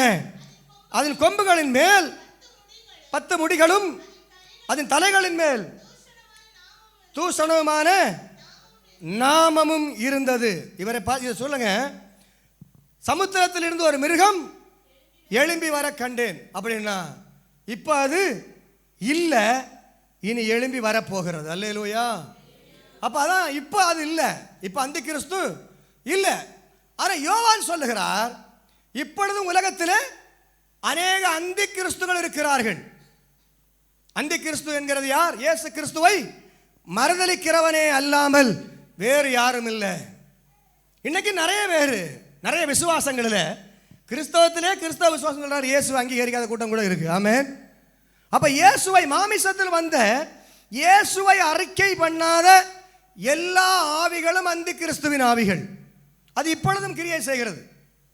பவுல் சொல்லும்போது சொல்லுகிறார், கள்ள கிறிஸ்துகளும் அநேகர் இருக்கிறாங்க. கள்ள தீர்க்கதரிசிகள் ஜனங்களுக்குள்ளே இருந்தார்கள். அப்படியே உங்களுக்குள்ள கள்ள போதகர்களும் இருப்பார்கள். அவர் கேட்டுக்கு ஏதுவாக தந்திரமான வசனங்களால் உங்களை இழுத்துருவாங்க. ஆமென், ஆமென். நல்ல சபைகளில் போய் மனதுக்கு ஏற்ற மாதிரி 4 தீர்க்க தரிசனம் சொல்லி நல்ல நேரம் ஏதாவது நடந்துன்னா காணிக்க எங்கே தான் போவோம்? இனி அங்கே தான் போவோம், அங்கே தான் போவோம். அல்லேலூயா. நாட்டின சபையில் பாஸ்டருக்கு மதிப்பு இருக்காது, வேற யாருக்கு மதிப்பு இருக்காது. அல்லேலூயா. நீ தேவ சமூகத்தில் உன்னுடைய அறை வீட்டை பூட்டி அந்தரங்கத்தில் இருக்கிற பிதாவை நோக்கி அழு. உன் ஜெபத்துக்கு அவர் வெளியரங்கமாய் பதில் தருவார். அல்லேலூயா. நமக்காக யாரும் ஜெபிக்க வேண்டாம், நமக்காக நம்ம ஜெபித்தாலே போதும். ஆமென். நம்ம ஜெபத்தை கேட்காத ஆண்டவரா? நம்ம ஜெபத்தை கேட்பார் தான் நம்புறோம் அவரை. நம்முடைய ஜெபத்தை கேட்பார் நம்பித்தானங்க ஜெபம் பண்றோம். நமக்காக பாஸ்டர் ஜெபம் பண்ணுவாரா? உங்களுக்காக பாஸ்டர் வேதம் படிப்பாரா? வேத வசனத்தை எழுதி உங்கள் கரங்களிலே உங்கள் பாஷையிலே நீங்கள் புரிகிற மாதிரி தான் தந்திருக்கிறாரு. அதை நீங்க தானே படிக்கணும். உங்கள் ஆத்மாவுக்கான ஆகாரம் அதானே, அதை நீங்க தானே போடணும். உங்களுக்காக நாங்க படிச்சோமா? அவர் படிப்பாரா? அவர் படிச்சு எவ்வளவு நாள் சொல்லி தருவாரு?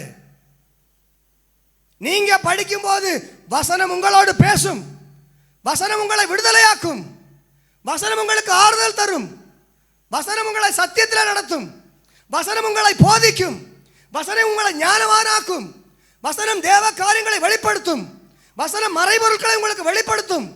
வசனம் நீ வாசிக்கும் போது எல்லா மனுஷனை காட்டிலும் நீ ஞானவானாக மாறிவிடுவாய். தேவனை அறிகிற அறிவதுக்குள்ளே வரும், தேவனுடைய வெளிச்சம் உனக்குள்ளே வரும், இருளின் பயங்கள் மாறும், சத்துருவை ஜெயிக்கிற அதிகாரம் உன் கையில வரும், சாத்தானுடைய கால்களை மிதிக்கிற அதிகாரம் உனக்கு வரும். கர்த்தர் அதை உனக்குள்ளே வைத்திருக்கிறார். அந்த வசனம் தான் கிரியை செய்யும். அவர் தன்னுடைய பிள்ளைகளுக்கு வசனத்தை அனுப்பி குணப்படுத்துகிற ஆண்டவர். ஜெபம் பண்ணும்போது வசனத்தை சொல்றோம், குணமாகுது ஆகலையா? அந்த வசனம் தான் உங்களுக்கு விடுதலையை தரும். அந்த வார்த்தை தான் உங்களை ரட்சிக்கும். அந்த வார்த்தை தான் உங்களை நியாயம் தீர்க்கும். அல்லேலூயா. உங்களுக்கு எல்லா நன்மைகளையும் செய்ய, உங்களை எல்லாவற்றையும், உங்களுக்கு எல்லா ஆசீர்வாதங்களையும் நன்மைகளையும் தருகிற அதே வசனம் தான் ஒரு நாள் உங்களை நியாயம் தீர்க்க போகிறது. ஆண்டவர் சொல்றார், நான் வராமல் இருந்தால் உங்களுக்கு பாவம் இல்லாமல் இருந்திருக்கும். நான் வந்துட்டேன், நான் உங்களை நியாயம் தீர்க்க மாட்டேன், நான் உங்களை நியாயம் தீர்க்க மாட்டேன். நான் பேசின வசனம் உங்களை நியாயம் தீர்க்கும். நான் பேசின வசனம் உங்களை நியாயம் தீர்க்கும். நான் இயேசுவை அறியவில்லை என்று சொல்லி இந்த இடத்தில் இருக்கிற யாரும் சொல்ல முடியாது. இந்த ஒலிபரிக்கையின் சத்தத்தில் கேட்கிற தேவ பிள்ளைகளே, இயேசுவை நான் அறியல, அவர் வருகை குறித்து நான் அறியல, அவருடைய நியாய தீர்ப்பை குறித்து நான் அறியல, அவருடைய பாவ மன்னிப்பை குறித்து அறியல, அவருடைய பரலோகத்தை குறித்து அறியல, யாரும் சொல்ல முடியாது. காரணம் அது இன்று உங்களுக்கு பிரசங்கிக்கப்படுகிறது. அல்லேலூயா. காதுள்ளவன் கேட்க கடவன், காதுள்ளவன் கேட்க கடவன், இருதயத்தில் விருத்த சேதனம் உள்ளவன் சிந்திக்க கடவன். நமக்கு எல்லாவற்றையும் நிதானிக்க நமக்கு தெரியும். கீழ்வானம் கருத்தால், கீழ்வானம் செவ்வானம் இட்டால் மழை வரும் என்று நமக்கு தெரியும். காற்றடித்து மேகம் கலைத்தால் மழை பெய்யாது என்று நமக்கு தெரியும். வானத்தை கணிக்க நமக்கு தெரியும், பூமியை கணிக்க நமக்கு தெரியும், காற்றை கணிக்க நமக்கு தெரியாது. அல்லேலூயா. என் தேவன் சொன்னால் காற்றை கணிக்க தெரியாது, ஆனால் மழை மேகம் கருத்த உடனே தெரியும். அப்படியானால் தேவ பிள்ளையே, கர்த்தருடைய வருகையை குறித்தும் கணிக்க உனக்கு தெரியும். காரணம், அவர் எழுதித்தந்த வசனம் உன் கரங்களிலே இருக்கிறது. ஒருவனின் சாக்கு போக்கு சொல்ல இடமில்லை. ஒருவரும் சாக்கு போக்கு சொல்ல இடமில்லை. இந்த நாட்களிலே வெறுக்கிறவன் கூட இயேசு என்கிற வார்த்தையை உச்சரிக்கத்தக்க அளவிற்கு உலகத்திலே இயேசு வெளிப்பட்டிருக்கிறார். அல்லேலூயா, அல்லேலூயா. நீ எந்த விதத்தில் 1000 வெப்சைட் நோண்டும் போது ஒரு வெப்சைட்லயாவது இயேசு வருவார். ஆமே. நீ கையில் நோண்டினாலும் சரி, டிவியில் நோண்டினாலும் சரி, நீ எந்த சேனல் மாத்தினாலும் ஒரு சேனல்ல என் இயேசு கண்டிப்பாக வருவார். அல்லேலூயா. நீ ஆகாய மண்டலத்தில் ஏறினாலும் இயேசு அங்க இருப்பார். நீ சமுத்திரத்தில் போனாலும் இயேசு அங்க இருப்பார். அதான் யோனா சொல்றான் இல்லையா, நான் சமுத்திரத்தில் படுக்க போட்டாலும் நீ அங்கத்தானே இருக்கிறீர். உம்முடைய கண்களுக்கு மறைவாக நான் எங்க போக முடியும்? அவருக்கு முன்பதாக எல்லா நிர்வாணமாயும் வெளியரங்கமாயும் இருக்கிறது. நம்முடைய கண்களுக்கு தான் தெரியாது. வெளிப்படுத்துற விசேஷம் 1ஆம் அதிகாரத்தில் தேவகுமாரனாகிய இயேசு வெளிப்படும் பொழுது அவர் அக்கினி ஜுவாலைக்கத்த கண்களை உடையவராய், அவருடைய கண்கள் அக்கினி ஜுவாலையை போல இருந்தது. அவருக்கு முன்பாக எல்லாம் நிர்வாணமாயும் வெளியரங்கமாயும் இருக்கிறது. அதனால சொல்றார் கொரிந்தியர்ல பவுல், நாளொன்று வரும் உன் கிரியைகளை அக்கினி பரிசோதிக்கும். நீ கட்டினது வெந்து போனால் நீ கூலியை பெற முடியாது. கட்டினது நிலை நின்றால் மட்டும்தான் கூலியை பெற முடியும். வைக்கோல் புல்லு மரத்தை வச்சு சபையை கட்டக்கூடாது. உப்பு சப்பான பிரசங்கத்தை பண்ணி சபையை கட்டக்கூடாது. ஆசீர்வாதத்தை நன்மை மாத்திரம் பிரசங்கம் பண்ணி ஜனத்துடைய இருதயத்தை குருடாக்கி அவர்களை அப்படியே நடத்தக்கூடாது.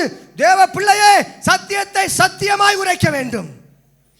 வெள்ளி பொன் விலையேறின கல்லினால் சபையை கட்ட வேண்டும். அது அக்கினிக்குள்ள போனாலும் திரும்ப வரும்போது ஜொலிக்கும். அல்லேலூயா. பொன்னை எவ்வளவு நேரம் நீ தீர போட்டாலும் அது ஜொலிக்குமே தவிர அவனுடைய பவர் மங்கவே மங்காது.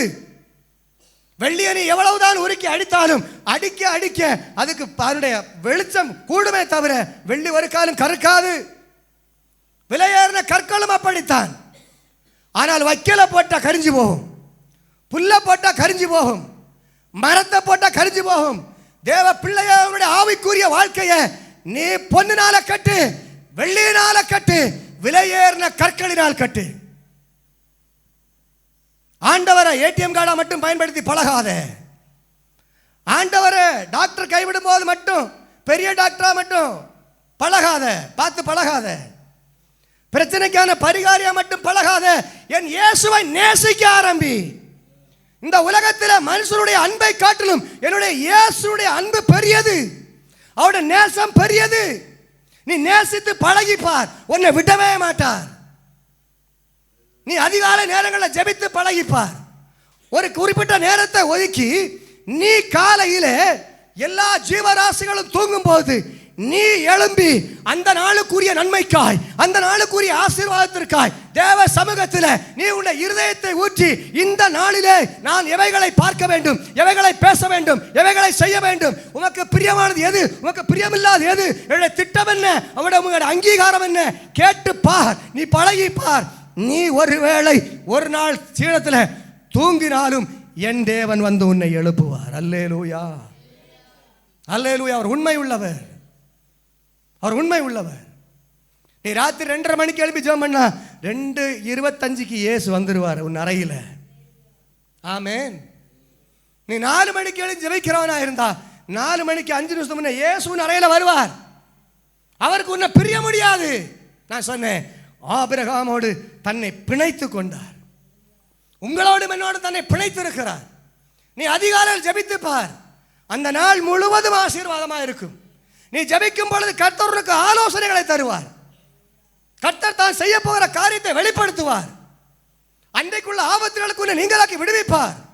உன் கையின் பிரயாசம் ஆசீர்வதிக்கப்படும். நீ ஆபத்துக்கு தப்பு வைக்கப்படுவாய். நீ துஷ்ட காரியங்கள் இடைபட மாட்டாய்.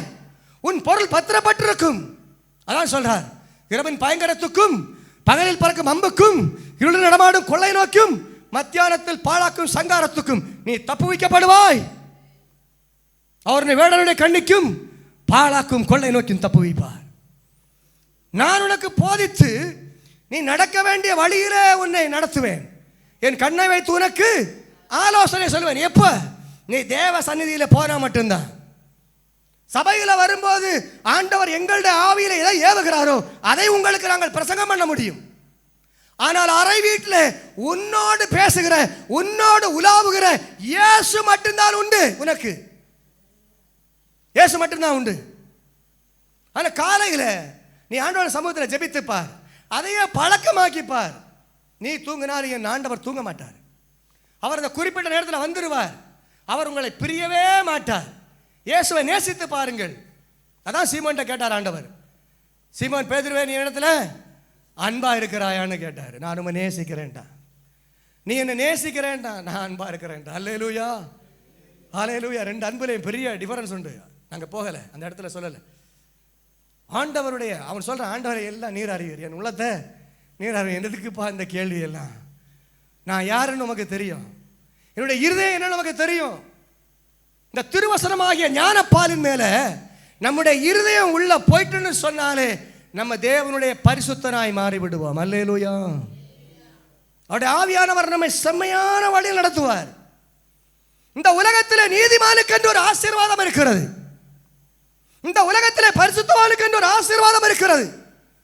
அதை நீயும் உன் சந்ததியும் அப்படியே அதை அனுபவிக்க வேண்டுமானால், சஞ்சலம் இல்லாமல் அனுபவிக்க வேண்டுமானால், வேதனை இல்லாமல் அனுபவிக்க வேண்டுமானால், நீ இயேசுவிடத்தில் வா. அவர் தருகிற இளைப்பாறுதலுக்குள்ளே வா. மத்தேயு 11:28-29 சொல்றார், வருத்தப்பட்டு பாரம் சுமக்கிறவர்களே, நீங்கள் எல்லாரும் என்னிடத்தில் வாருங்கள், நான் உங்களுக்கு இளைப்பாறுதல் தருவேன். நான் சாந்தமும் மனத்தாழ்மையும் உடையவராயிருக்கிறேன், என்னிடத்தில் கற்றுக்கொள்ளுங்கள். அல்லேலூயா. நீ ஏன் வருத்தப்பட்டு பாரம் சுமக்கிற? உன் கூட பாரம் சுமக்க நான் இருக்கிறேன். ஒரு பக்கம் நீ சுமந்தா மறுபக்கம் நான் சுமக்கிறேன். ஒரு பக்கம் நீ எனக்காக எழும்பினா மறுபக்கம் நான் உனக்காக கருதுகிறேன். ஒரு பக்கம் நீ எனக்காக வைராக்கியம் பாராட்டினால் மறுபக்கம் உன் சந்ததிக்காக நான் உனக்காக கருதுகிறேன். ஈசாக்க பலியிடும் சொல்ல ஆண்டவர் போக சொன்னார். ஆட்ட காட்டல. ஆபிரகாம் சொன்னான், தேவ பர்வத்தில் பார்த்து கொள்ளப்படும். பார்த்தாரா பார்க்கலையா? பார்த்தாரா பார்க்கலையா? என் தேவன் உண்மை உள்ளவர், அவர் வார்த்தையில் உண்மை உள்ளவர், தன்னுடைய நீதியில் உண்மை உள்ளவர், சத்தியத்தில் உண்மை உள்ளவர், அவர் எல்லாவற்றிலும் நமக்கு உண்மை உள்ளவர். அந்த இயேசு நமக்கு இன்று இரட்சகராக மாற வேண்டும். ஆட்டுக்குட்டியானவர் முத்திரையை உடைக்கிறார். முதல் முத்திரையை உடைத்த போது அந்தி கிறிஸ்து வெளிப்படுகிறான். அவன் வெளிப்படும் போது வெள்ளை குதிரையிலே அவன் வருகிறான். அவனுக்கு அதிகாரம், கிரீடம் கொடுக்கப்பட்டது. அவனிடத்தில் வில்லு இருக்கு, ஆனால் அவனிடத்தில் அன்பு இல்லை. அவனை குறித்து நிறைய காரியத்தை பேசிட்டோம். இவன் எந்த தேசத்திலிருந்து வருவான்னா, வெளிப்படுத்தின விசேஷம் 17ஆம் அதிகாரம் 9 முதல் 13 வரை உள்ள வசனங்கள் இருக்கு. இதெல்லாவற்றையும் சொல்றதுக்கு நான் நேரமில்லை. சுருக்கமாக சில காரியங்களை சொல்லி நேரத்துக்குள்ள முடிக்க வேண்டி இருக்கிறது. அல்லேலூயா. ரெண்டாவது வாசிப்போம். வெளிப்படுத்தின விசேஷம் 6ஆம் அதிகாரம் 3ஆம் வசனத்தை வாசிங்க. 6ஆம் அதிகாரம் 3ஆம் வசனம். அவர் 2ஆம் முத்திரையை உடைத்த போது 2ஆம் ஜீவனானது நீ வந்து பார் என்று சொன்னது. அப்பொழுது சிவப்பான வேறொரு குதிரை புறப்பட்டது. அதன் மேல் ஏறி இருந்தவருக்கு பூமியில் உள்ளவர்கள் ஒருவரை ஒருவர் கொலை செய்யத்தக்கதாக சமாதானத்தை பூமியிலிருந்து எடுத்து போடும்படியான அதிகாரம் கொடுக்கப்பட்டது. ஒரு பெரிய பட்டயம் அவனுக்கு கொடுக்கப்பட்டது. இந்த 2ஆம் முத்திரை சிவப்பு குதிரை. சிவப்பு எது? இரத்தத்தின் அடையாளம். இரத்தத்தின் அடையாளம் சிவப்பு. அவனுக்கு என்ன கொடுக்கப்பட்டிருக்கிறது? அவனுக்கு ஒரு அதிகாரம் கொடுக்கப்படுகிறது. அவன் கரத்தில் என்ன இருக்கிறது? ஒரு பட்டயம் இருக்கிறது. கொலை செய்கிற ஆவி, சமாதானம் எடுபட்டு போகும். தேவ பிள்ளைகளே, இயேசு கிறிஸ்து சபையை எடுத்துக்கொண்டு போய்விட்டால் பரிசுத்த ஆவியானவர் இங்கே இருக்க மாட்டார். பரிசுத்த ஆவி இல்லாத ஒரு காலம் வரப்போகிறது. சத்தியம் அறியக்கூடாத ஒரு காலம் வரப்போகிறது. உன் ஜெபம் கேட்கக்கூடாத ஒரு காலம் வரப்போகிறது. தேசத்தை இருள் மூடுகிற ஒரு காலம் வரப்போகிறது. இந்த நாட்களில் நீ உணர்ந்து கொள். கொலை சமாதானம் எடுபட்டு போகும். தேவ பிள்ளைகள் எடுத்து கொள்ள போடுவார்கள். நீ உபத்திரவத்தில் வாழுகிற நீ தேவனிடத்தில் இளைப்பாற போகிறாய். இங்கே காரணமில்லாத கொலைகள் நடக்கும். காரணமில்லாத கொலைகள் நடக்கும். இப்போ கூட நீங்கள் செய்தி பார்த்தீங்கன்னு சொன்னால், ஒரு சிகரெட்டை வாங்கி கேட்பான், கொடுத்துருக்க மாட்டான், வெட்டி போட்டுறானுங்க. ஒரு டீ வாங்க கேட்குறான், வாங்கி கொடுக்கல வெட்டிடுறானுங்க. தண்ணி வாங்கி கேட்குறான் கொடுக்கல, பேப்பரில் அப்படி தான் பார்க்குறோம் இல்லையா? காரணம் இல்லாத கொலைகள். கூட உட்காந்து ஒன்றா உட்காந்து சாப்பிட்றானுங்க, 5 பேர் சேர்ந்து ஒருத்தனை போட்டுடுறானுங்க. காரணம் இல்லாத கொலை. ஏன் செஞ்சான்னு அவனுக்கே தெரியாது. ஆனால் அந்தி கிறிஸ்துவின் ஆட்சியின் காலத்தில் 2ஆம் முத்திரை உடைக்கும் பொழுது, ஆட்டுக்குட்டியான 2ஆம் முத்திரை உடைக்கும் பொழுது சிவப்பு குதிரை உள்ளே வரும். சிவப்பு குதிரை உள்ளே வந்தால் அந்த குதிரையின் மேல் ஏறி இருக்கிறவனுக்கு ஒரு அதிகாரம் கொடுக்கிறது. அவனுக்கு பூமியில் உள்ள ஒருவரை ஒருவர் கொலை செய்யத்தக்கதாக சமாதானத்தை பூமியிலிருந்து எடுத்து போடும்படியான அதிகாரம் கொடுக்கப்பட்டது. அவனுக்கு ஒரு பெரிய பட்டயமும் கொடுக்கப்பட்டது. இதெல்லாம் சம்பவிக்குமா அப்படின்னு கேட்டா சம்பவிக்கும். சம்பவிக்கும். இப்ப நடக்கிற யுத்தங்களை பாருங்க. இப்ப நடக்கிற யுத்தங்களை பாருங்க, உங்களுக்கு புரியும். நீங்கள் காலத்தை நிதானித்து அறிஞ்சிங்கன்னு சொன்னா இப்போது நடக்கிற சம்பவங்களும் இயேசு கிறிஸ்துவினுடைய வருகைக்கும் எவ்வளவு சீக்கிரமான காரியங்கள் நடந்து கொண்டிருக்கிறது என்று உங்களுக்கு புரியும். அவருடைய 5ஆம் வசனத்தை வாசிக்கலாம். அவர் 3ஆம் முத்திரையை உடைத்த போது 3ஆம் ஜீவனானது நீ வந்து பார் என்று சொல்ல கேட்டேன். நான் பார்த்தபோது இதோ ஒரு கருப்பு குதிரையை கண்டேன். அதன் மேல் ஏறி இருந்தவன் ஒரு தராசை தன் கையிலே பிடித்திருந்தான். அப்பொழுது ஒரு பணத்துக்கு ஒரு படி வார்கோதுமை என்றும் ஒரு பணத்திற்கு 3 படி வார்கோதுமை என்றும் எண்ணெயையும் திராட்சரசத்தையும் சேதப்படுத்தாதே என்றும் 4 ஜீவன்களின் மத்தியில் இருந்து உண்டான சத்தத்தை கேட்டேன். 3ஆம் குதிரை கருப்பு குதிரை. கருப்பு அடையாளம் துக்கம். ஆனால் இங்கே ஒரு காரியம் சொல்லப்படுகிறது, தானியங்களை சேதப்படுத்தாதே. அவன் கருத்தில் என்ன இருக்கிறது? ஒரு தராசு இருக்கிறது. தானியங்களை சேதப்படுத்தக்கூடாது. ஏன்னு சொன்னா இது உபத்திரவ காலம் தான் ஆரம்பிக்கிறது. இன்னும் மகா உபத்திரவ காலம் ஒன்று இருக்கிறது. அர்மேதகான் யுத்தம் ஒன்று இருக்கிறது. 1000 வருஷ அரசாட்சி ஒன்று இருக்கிறது. நிறைய காரியங்கள் நடக்கணும்னு சொன்னா பூமியில யார் வேணும்? மனுஷர்கள் வேணும். 1000 வருஷ அரசாட்சிக்கு ஜனங்கள் மீதி இருக்கணும். கர்த்தருடைய பரிசுத்தவான்கள் எல்லாம் மேலே இருந்து கீழே இறங்கி வருவாங்க. அதுவரை ஜனம் இருக்கணும். ஆனால் ஆட்சி கொடூரமான ஆட்சி. ஆனால் சொல்றான், தானியத்தை சேதப்படுத்தாதே. ஒரு பழத்துக்கு 1 படி கோதுமை என்றும் ஒரு பழத்துக்கு 3 படி வார்கோதுமை என்றும் எண்ணெயும் திராட்சரசத்தையும் சேதப்படுத்தாதே என்றும் 4 ஜீவன்கள் மத்தியிலிருந்து ஒரு சத்தம் கேட்க கண்டேன். அல்லேலூயா. இந்த காலகட்டம் கொடிய காலகட்டம். டெபாசிட் எல்லாம் எங்க போயிடும்? அரசாங்கத்துக்கு போயிடும். இன்னைக்கு நம்ம நாட்டில் கொள்ளை அடிச்சு வெளிநாட்டில் கொண்டு பதுக்குறான். எதுக்கு?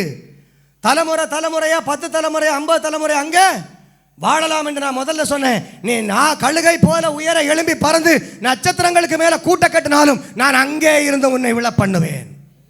அல்லேலூயா. சொந்த நாட்டை கொள்ளை அடிச்சு வெளிநாட்டில் கொண்டு பதுக்கினாலும் அங்கே இருந்து உன் சந்ததியை நான் விட மாட்டேன். இந்த டெபாசிட் எல்லாம் எங்க போய் சேரணும்? அரசாங்கத்துக்கு போகும். அதான் சொல்றான், தானியத்தையும் எண்ணெயும் சேதப்படுத்தாத. வெளிப்படுத்தின விசேஷம் 13ஆம் அதிகாரம் 16 முதல் 18 வரை உள்ள வசனங்களை வாசிங்க. வெளிப்படுத்தின விசேஷம் 13ஆம் அதிகாரம்.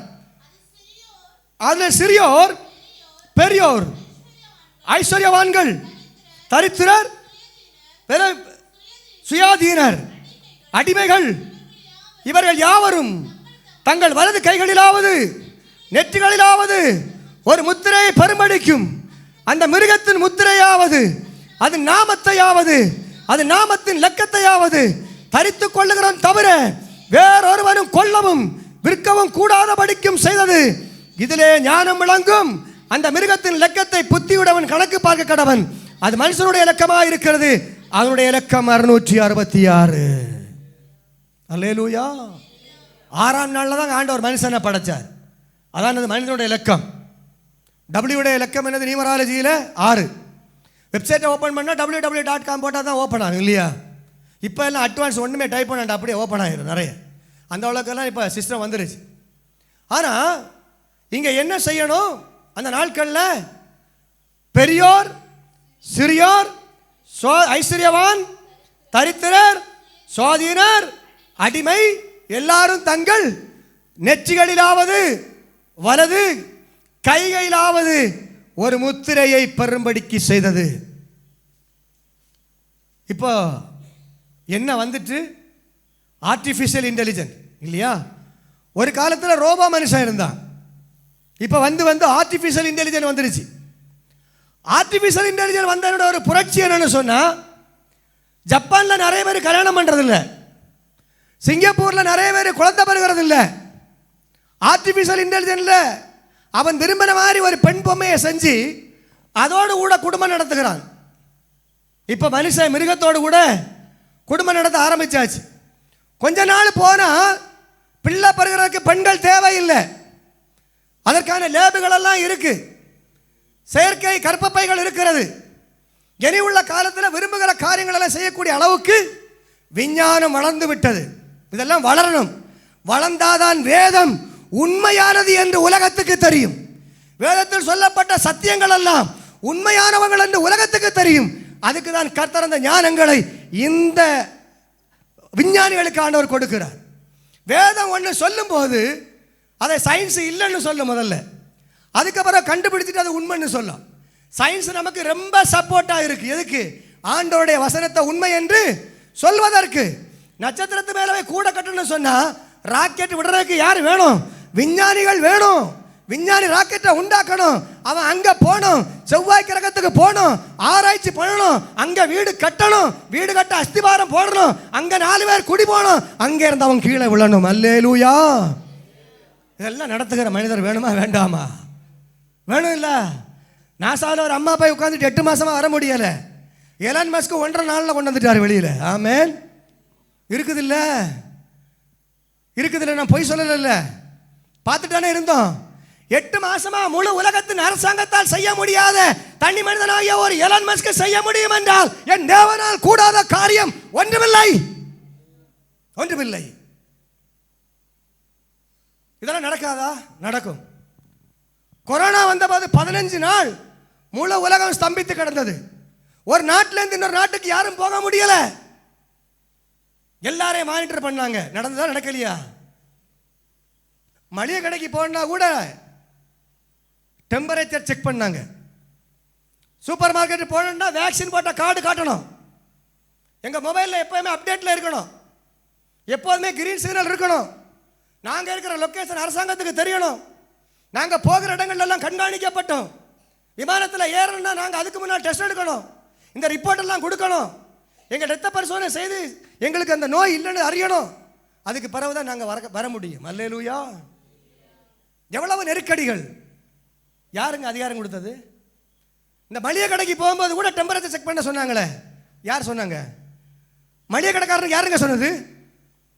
சூப்பர் மார்க்கெட்காரனுக்கு யார் சொன்னாங்க? யார் சொன்னாங்க? தெரியாது. முதலமைச்சர் யார் சொன்னாங்க? மத்திய அரசு சொன்னாரு. மத்திய அரசுக்கு யார் சொன்னது? WHO சொல்லுச்சு. WHO அவருக்கு யாருன்னு சொன்னது? யாருமே சொல்லல. அல்லேலூயா, அல்லேலூயா. உலக சுகாதார மையம் என்னங்க அறிக்கை விட்டது? கொரோனாவுக்கு பிறகு உலக சுகாதார மையத்தின் கையில் இருந்ததா அதிகாரம்? அவங்க சொன்ன மாதிரி நடந்ததா? மனிதர்களை திட்டமிட்டு கொண்டார்கள். உலகம் ஸ்தம்பித்தது. அதை செய்ய முடியும் ப்ரூஃப் பண்ணாங்கல்ல. சுனாமி வந்தது, அழிஞ்சாங்களா அழியலியா? அழியலியா? ஸ்டெயின்ஸ் பாதிரியார 2 பிள்ளைகளை எரிச்சு கொண்டாங்க. ஒரிசா பட்டணம் வெள்ளத்தில் மூழ்கிச்சா மூழ்கலியா? 50,000 பேரை கூட்டி போட்டு எரிச்சாங்களா எரிக்கலியா? டீசல் ஊத்தி தானே எரிச்சாங்க. கண்களுக்கு முன்பதாக நடந்தது. அல்லேலூயா. என் தேவன் சொல்லுகிறதை அப்படியே நிறைவேற்றுகிறவர், தன்னுடைய ஜனத்துக்காக வைராக்கியமாய் எழும்புகிறவர். இங்க பார்க்கிறோம், வலது கை மணிக்கட்டிலையாவது நெற்றியிலையாவது என்ன செய்யணும்? முத்திரையை தரிக்கணும். அன்னைக்கு நம்முடைய டெபாசிட் எல்லாம் அரசாங்கத்துடைய கையில் இருக்கும். இயேசு கிறிஸ்து வந்த பிறகு இந்த உலகத்தில் நடக்கிறது டெபாசிட் எல்லாம் யாரு கையில போகும்? அரசாங்கத்தை கையில போகும். ஒரு ஆளு கூட போய் என்னுடைய அக்கௌண்ட்னு சொல்லி பணம் எடுக்க முடியாது. முடியும் நினைக்கிறீங்களா? எங்க ஐயா பிரதமர், நாங்க மதிக்கிற பிரதமர், திடீர்னு ராத்திரி 12 மணிக்கு சொன்னார், நாளை இந்த 2000 நோட்டெல்லாம் செல்லாதுன்னு. சுப்ரீம் கோர்ட் ஜட்ஜி நினைச்ச மாதிரி நடந்துச்சா? மந்திரி சபை நினைச்சு நடந்துச்சா? அவருக்கு மிஞ்சின அதிகாரம் இந்தியாவில் உண்டா யாருக்காவது? கிடையாது. இல்லைன்னா இல்லை, அவ்வளவுதான். எவ்வளவு அதிகாரிகள் இருந்தாங்க, எவ்வளவு ஜட்ஜஸ் இருந்தாங்க. குடியரசுத் தலைவர்னால 2000 ரூபாய் ஏடிஎம் கொடுத்து விட்டாலும் எடுக்க முடியும். அல்லேலூயா. இந்த நாட்டில் நம்முடைய காலகட்டத்தில் அது நடக்குமானால், என் இயேசு வந்துவிட்டு போன பிறகு அந்த கிறிஸ்து என்ன சொல்லுகிறானோ அது அப்படியே செய்யும். பேசாத மிருகம் பேசும், பேசாத மிருகம் பேசும். இன்னும் ஈஸியா உங்களுக்கு விளங்க பண்றேன். இன்னைக்கு நம்ம கேமரா வைக்கிறோம் வீட்டில், இல்லையா? கண்காணிப்பு கேமரா பொருத்தப்பட்டுள்ளது. நீங்கள் கண்காணிக்கப்படுகிறீர்கள். முதல்ல எல்லாம் அங்கே இருந்து அப்படியே பார்த்துட்டு உட்கார்ந்துருக்கோம். அந்த டைரக்ஷனில் மட்டும்தான் அவர் பிடிப்பார். அப்புறம் ரொட்டேட்டிங் கேமரா வந்துச்சு, அவர் அப்படி சுற்றி சுற்றி பிடிப்பார். இப்போ நீ கேட்டில் வர முன்னாலே, ஏய் நீ யார், எங்கே வந்த, பேசுதா பேசுதா? பாக்கெட்டில் பெண்ணில் இருக்கும் ஒரு சின்ன சின்ன உருண்டை, அதுக்குள்ள ஒரு கேமரா இருக்கும். வெளிநாட்டில் பெண்கள் எல்லாம் என்ன செய்வாங்கன்னா, புருஷனுக்கு அதான் உங்களுக்கு அன்பா நான் ஒரு கோல்டில் பெண் வாங்கி வச்சிருக்கேன், நீங்கள் எங்கே போனாலும் இந்த பெண்ணை வச்சிருக்கணும்னு கொடுத்து அனுப்புவாங்க. இதில் தங்கத்தில் உள்ள பெண். அன்பு மனைவி தந்துட்டாளேன்னு சொல்லி அடுத்த வீட்டில் போகும்போது காட்டி கொடுக்காங்க. அல்லேலூயா, அல்லேலூயா. இதெல்லாங்க உலகம், இதெல்லாம் உலகம். நான் சிரிக்கிறதுக்கு சொல்லலை, இதெல்லாம் நடக்கிற காரியத்தை சொல்கிறேன். ரெக்கார்டோட சொல்கிறேன், ரெக்கார்டோட சொல்கிறேன். நான் அரபு நாட்டில் 19 வருஷம் இருந்தவன். அல்லேலூயா. பெரிய பதவியில் இருந்த ஆளுனா எனக்கு தெரியும் எவ்வளவு காரியங்கள் எல்லாம் நடந்துச்சுன்னு. ஆமேன். உலகத்தில் நடக்குதுன்னு எனக்கு நல்லா தெரியும். அதனால தான் இயேசுவை கொஞ்சம் பேருக்காவது அறிவிக்க வேணும்னு சொல்லி வந்திருக்கிறேன். அல்லேலூயா. இந்த சிஸ்டம் எல்லா உலக நாடும் கோவிட் சிவியர் பேஷண்ட்டுக்கு மருத்துவ உலகம் முதல்ல என்ன செஞ்சது, இதை வைக்கிறதுக்கு ஒரு அனுமதி கேட்டது. இப்போ கொடுத்துட்டாங்க, எல்லா நாடும் அதுக்கு அனுமதி கொடுத்துட்டாங்க. ஏன்னா எலன் மஸ்க் ஒரு மனுஷனுக்கு முதல்ல என்ன செஞ்சார், ஒரு முத்திரையை இங்கே வச்சார் நெத்தியில். 2 வருஷம் மறிச்சு அந்த மனுஷன், அவர் ரொம்ப ஸ்ட்ரோக்கில் படுத்திருந்த ஆள். ஆனால் சிஸ்டம் கொஞ்சம் ஃபெயிலியர் ஆயிடுச்சு, அவருக்கு சிஸ்டம் ரொம்ப மோசமாயிருச்சு. ஆனால் இப்போ சிவியர் பேஷண்ட் சிலவங்களை பார்த்தீங்கன்னு சொன்னால் படுக்கவே இருப்பாங்க, எழும்ப முடியாது. நிறைய எக்யூப்மெண்ட்ஸ் எல்லாம் மெடிக்கல் லைனில் வந்துருச்சு, இப்போ நிறைய இம்ப்ரூவ்மெண்ட் எல்லாம் இருக்குது. ஆனால் இவங்களை எப்போதும் ஹாஸ்பிட்டலில் கொண்டு வர முடியாது. அப்போ அப்படி கொண்டு போகாமல் இருக்கும்போது இவங்களை கண்காணிக்கிறதுக்கு, இவங்களோட உடல்நிலையை கண்காணிக்கிறது, ஒரு சிப்பு பொருத்திட்டு இவங்களை ஸ்கேன் பண்ணிட்டாங்கன்னா இந்த கம்ப்யூட்டரில் இவங்களை ஆன் பண்ணி பார்த்துட்டு, இவங்க ஸ்கேன் பண்ணி பார்த்துட்டே இருப்பாங்க. எந்த ஆர்கன்ஸில் எந்த ப்ராப்ளம் இருக்குது, எதில் பொட்டாசியம் கூடி இருக்குது, எதில் மக்னீசியம் கூடி இருக்குது, எதில் மோனோசைட்டு கூடி இருக்குது, எதில் இல்மனேட்டு கூடி இருக்குது, எங்கே பாஸ்பரஸ் கூடி இருக்குது, எங்கே உப்பு கூடி இருக்குது, எங்கே எரிப்பு கூடி இருக்குது, எங்கே உப்பு குறைவாக இருக்குது, எங்கே சர்க்கரை கூடி இருக்குது, எங்கே ப்ரெஷர் ஏறுது, எங்கே பம்பு வேலை செய்யலை, எங்கே பம்பு அடைச்சி கிடக்கு, எங்கே காயம் பட்டுருக்கு. அதானங்க உண்மை. இதானே மெடிக்கல், அப்படி தானே இல்லையா? மிஷினுக்குள்ளே உள்ளே ஏற்றி விட்டால் வெளியே வரும்போது நமக்கு அங்கே உள்ளே என்ன இருக்குன்னு சொல்லுது. இப்போ அட்வான்ஸ் சிஸ்டம் என்னன்னு சொன்னால், மிஷினில் படுக்க போட்டால் போதும், அப்படியே ஸ்கேன் ஆயிரும். உள்ளே எல்லாம் போடாண்டா. உள்ளே போடும்போது கூட தவறுதலாக சில அந்த ஆர்னமெண்ட்ஸ் எல்லாம் போட்டிருக்கும்போது உள்ளே வலிச்சிடும், ஆள் டெத் ஆயிரும். இப்போ மிஷினில் ஒன்று கடத்தினா மட்டும் போதும், இந்த பக்கம் வேண்டாம் இந்த பக்கம், அந்த பக்கம் வேண்டாம் அந்த பக்கம், எப்படியெல்லாம் திருப்புறமா அப்படியெல்லாம் ஸ்கேன் வரும். அந்த அளவுக்கு அட்வான்ஸ் சிஸ்டம் வந்துருச்சு. ப்ரெஷருக்கு ஏன் மாத்திரை தராங்க? இருதயத்துக்குள்ள உடம்புக்குள்ள எங்கேயாவது இடத்துல காயம் இருக்கும், கண்ணுக்கு தெரியாத நாளங்களில். ஹார்ட் அங்கே சொல்லும், பிளட் அடிச்சு விடுறான்னு. இங்கே தான் ஆண்டவர் பிரமிக்கத்தக்க அதிசயமான ஒரு சரீரத்தை படைச்சிருக்காரு இல்லையா? மிகப்பெரிய ஒரு தொழிற்சாலை இது இல்லையா? நம்முடைய சரீரம் மிகப்பெரிய தொழிற்சாலை, மிகப்பெரிய ராணுவ வீரர்கள் உள்ள இருக்கிறாங்க.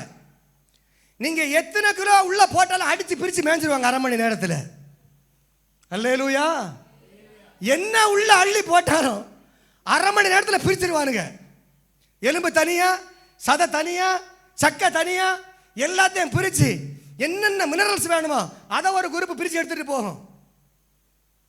ஒரு பெரிய எலக்ட்ரிக்கல் மோட்டார் அங்கே இருக்கு, கரண்ட் உள்ளே இருக்கும், ஹார்ட் 24 நேரம் பம்பு பண்ணிட்டே இருக்கும். ஒரு நாளைக்கு 6,13,000 கிலோமீட்டர் இருந்தால் ஓடுன்னு சொல்றாங்க, எனக்கு தெரியல.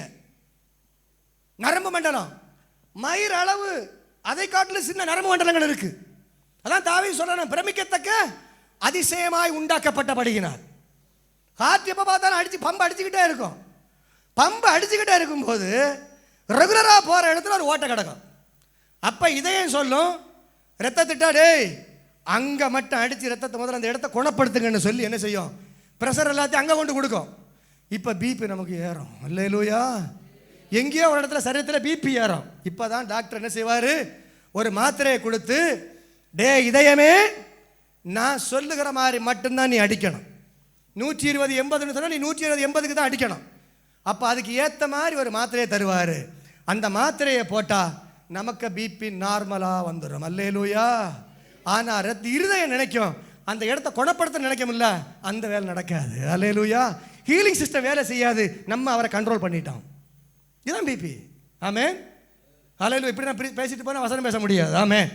இப்போ நம்ம உள்ள கிடக்கிற போராளிகள் என்ன சாப்பிட்டாலும் அது என்ன செஞ்சிடறாங்க, நம்ம உடம்புக்கு எவ்வளவு விட்டமின்ஸ் மினரல்ஸ் தேவை இல்லையா. டாக்டர்கிட்ட போனால் சொல்லுவார், இவருக்கு பாஸ்பரஸ் குறைஞ்சி போச்சுன்னு, இவருக்கு கிரியேட்டின் கூடி போச்சுன்னு சொல்லுவார். அவர்கிட்ட உப்பு இல்லை, உப்பு கரைச்சி சாப்பிடுங்கன்னு சொல்லுவார். இவர்கிட்ட உப்பே தொடாதங்கன்னு சொல்லுவார். இவர்கிட்ட அளந்து 800 மில்லி தண்ணி தான் ஒரு நாள் குடிக்கணும்னு சொல்லுவார். இவர்கிட்ட லிட்டர் கணக்கில் தண்ணியை குடின்னு என்னங்க பிரச்சனை. அல்லேலூயா. எவ்வளோ பெரிய வியாதி, என்னெல்லாம் பிரச்சனை இல்லையா. ஆனால் கர்த்தர் படைக்கும் போது பிரமிக்கத்தக்க அதிசயமாய் இவ்வளோ பெரிய நடமாடும் ஃபேக்டரி 2 காலில் நிற்கிது பாருங்க. அது இங்கேயும் விழாது அங்கேயும் விழாது. பேலன்ஸ் பண்ணி பாருங்க. இங்கே விழனாலும் விழ முடியாது, இங்கே விழனாலும் விழ முடியாது. 2 காலு தான். இந்த 2 காலுக்குள்ள நம்ம ஒரு கெட்டத்தை நிப்பாட்டோம்னா 4 பக்கம் பில்லர் போட்டு பீம் போடுறோம்ல, அப்பவும் கீழே சப்போர்ட்டிங் பயங்கரமாக கொடுக்கணும், இல்லைன்னா நிற்காது, காத்தடிச்சா கீழே விழுந்துடும். ஆனால் இந்த 2 காலு ஸ்ட்ரைட்டாக நின்று ஒரே ஒரு பாதம் 5 விரல் நிற்கிது இல்லையா. 70 கிலோ 80 கிலோ 100 கிலோ உடம்பு, வண்டியை ஓட்டிட்டு வண்டியை தூக்கிட்டு வெட்டி குத்தி மரத்தை என்னெல்லாம் வித்தைகளை செய்கிறது இல்லையா. இது எல்லாத்தையும் கண்ட்ரோல் பண்ண ஒருத்தன் வரப்போகிறான், நந்தி கிறிஸ்து. அல்லேலூயா.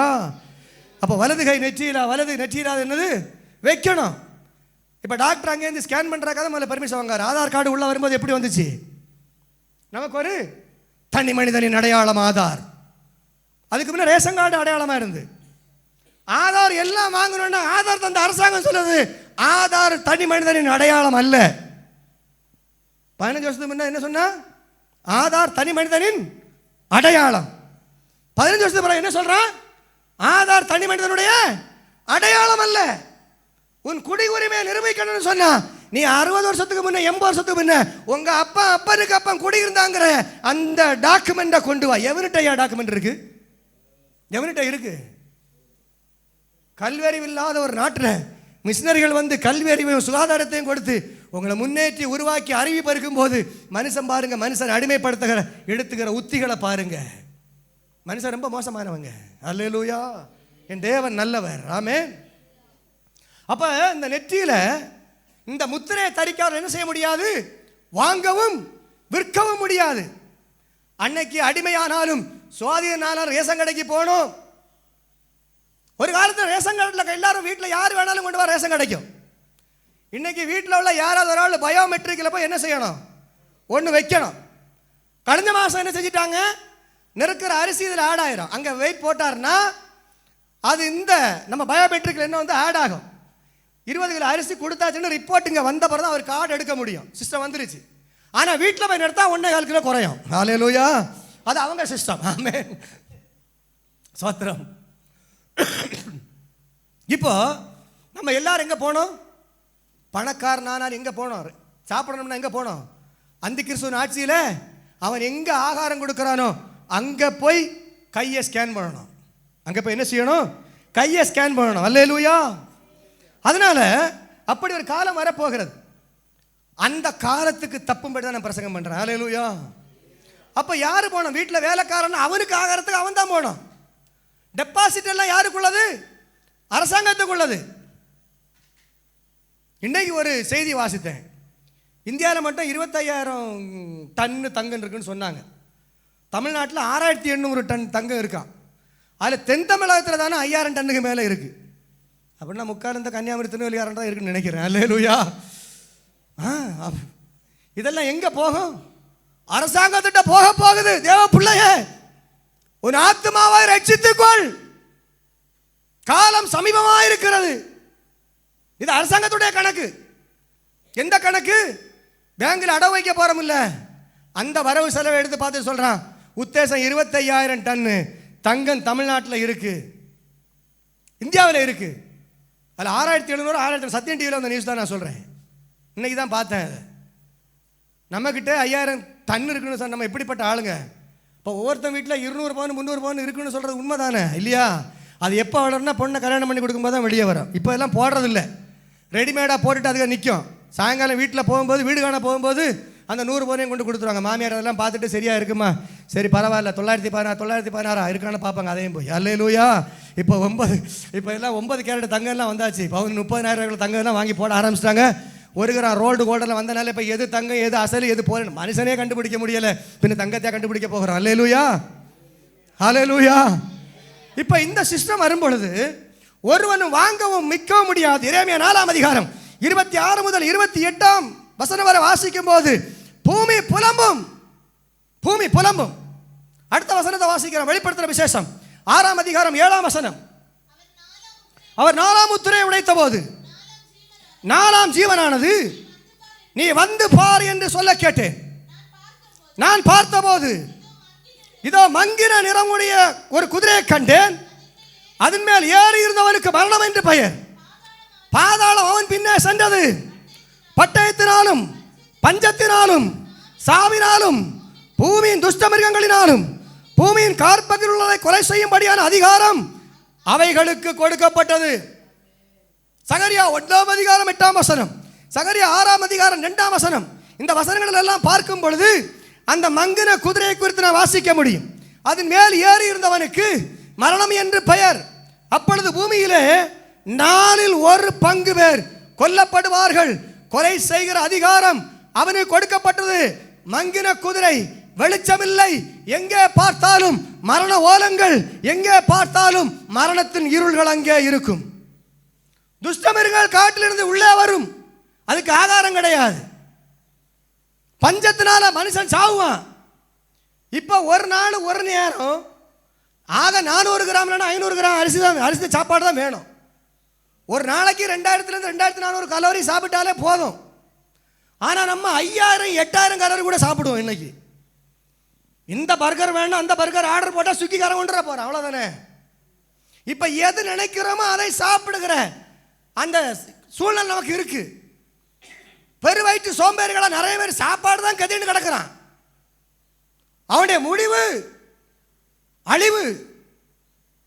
வீட்டில் சமைச்சா பிடிக்காது, மட்டனை வாங்கி சாப்பிட என்ன சாப்பிட்டாலும் அடித்து இறங்கி போகும். அதுக்குள்ள பானங்கள் எல்லாம் இருக்கு. நீ எவ்வளவு நாளும் சாப்பிட்டு ஒரு பெப்சி குடிச்சா போதும், மேட்டர் முடிஞ்சு 1/2 மணி நேரத்தில் மேட்டர் க்ளோஸ். அந்த அளவுக்கு கெமிக்கல்ஸ் அதில் இருக்கு. அது சொன்னால் தான் குடிப்பாங்க, அதான் செய்வாங்க. ஆசை சிலவன் பாருங்க, ஆசைக்கு திம்பான். டாக்டர் சொல்லியிருப்பார் நீ தின்னாதேன்னு, தின்னுட்டு எடுத்து வாந்தி எடுத்துட்டு போட்டிருப்பான். இவனே நான் பார்த்துருக்கேன். உனக்கு தான் திங்கக்கூடாதுன்னு சொன்னாங்க, ஆசையாக இருந்துச்சு, தின்னுட்டேன், இப்போ வாந்தி எடுத்து வெளியே கூட்டிட்டேன். அல்லேலூயா. எப்படிப்பட்ட மனிதர்கள், வித்தியாசமான மனிதர்கள். அல்லேலூயா. இது உலகம். அன்னைக்கு அவன் ஒரு ஆளுக்கு ஒரு படி வார்கோதுமையை கொடுப்பான், ஒரு படி எண்ணெயை கொடுப்பான், ஒரு படி கோதுமையை கொடுப்பான். இவருக்கு எங்க நிறையும்? நிறையாது, திகையாது, பட்டினி, பஞ்சம். பூமியில துஷ்ட மிருகங்கள் வரும். இன்னைக்கு காட்டில் இருக்கிற மிருகம் உள்ள வரல. ஏன்? நல்ல கிளைமேட். நீங்க எல்லாம் வனப்பகுதியில் இருக்கிறீங்க, பார்த்தா தெரியும். நல்ல வறட்சி நேரத்தில் அரசாங்கம் யானைகளுக்கு, புலிகளுக்கு, வனவிலங்குகளுக்கு தண்ணீரை ஏன் உள்ள கொண்டு கொடுக்குது? அது ஊருக்குள்ள வரக்கூடாது. அது தாகத்தை இழகி சூடு இழகும் போது என்ன செஞ்சிடும்? வெளியே வந்துடும். 23 டிகிரி சென்டிகிரேடுக்கு மேலே வந்தால் பாம்பு வெளியே வரும். நம்முடைய வீட்டு தோட்டங்களெல்லாம் பாம்பு கிடக்கும், ஆனால் வெளியே வராது. நல்ல என்விரான்மெண்டல் இருக்கும். அந்த என்விரான்மெண்டல் அதுக்கு சாதகமாக இருக்கிற வரைக்கும் அது வெளியே வராது. வனவிரங்கள் வெளியே வராது. சீதோஷ்ண நிலை மாறும் பொழுது எல்லாம் வெளியே வரும். அல்லேலூயா. 54 டிகிரி செல்சியஸ் இங்கே அடிச்சுன்னு சொன்னால் காட்டில் கிடக்கிற மிருகம் மட்டும் இல்லை, வீரப்பனும் வெளியே வருவார். அல்லேலூயா. புரியுதா உங்களுக்கு நான் சொல்றது? யாரும் அங்கே இருக்க முடியாது.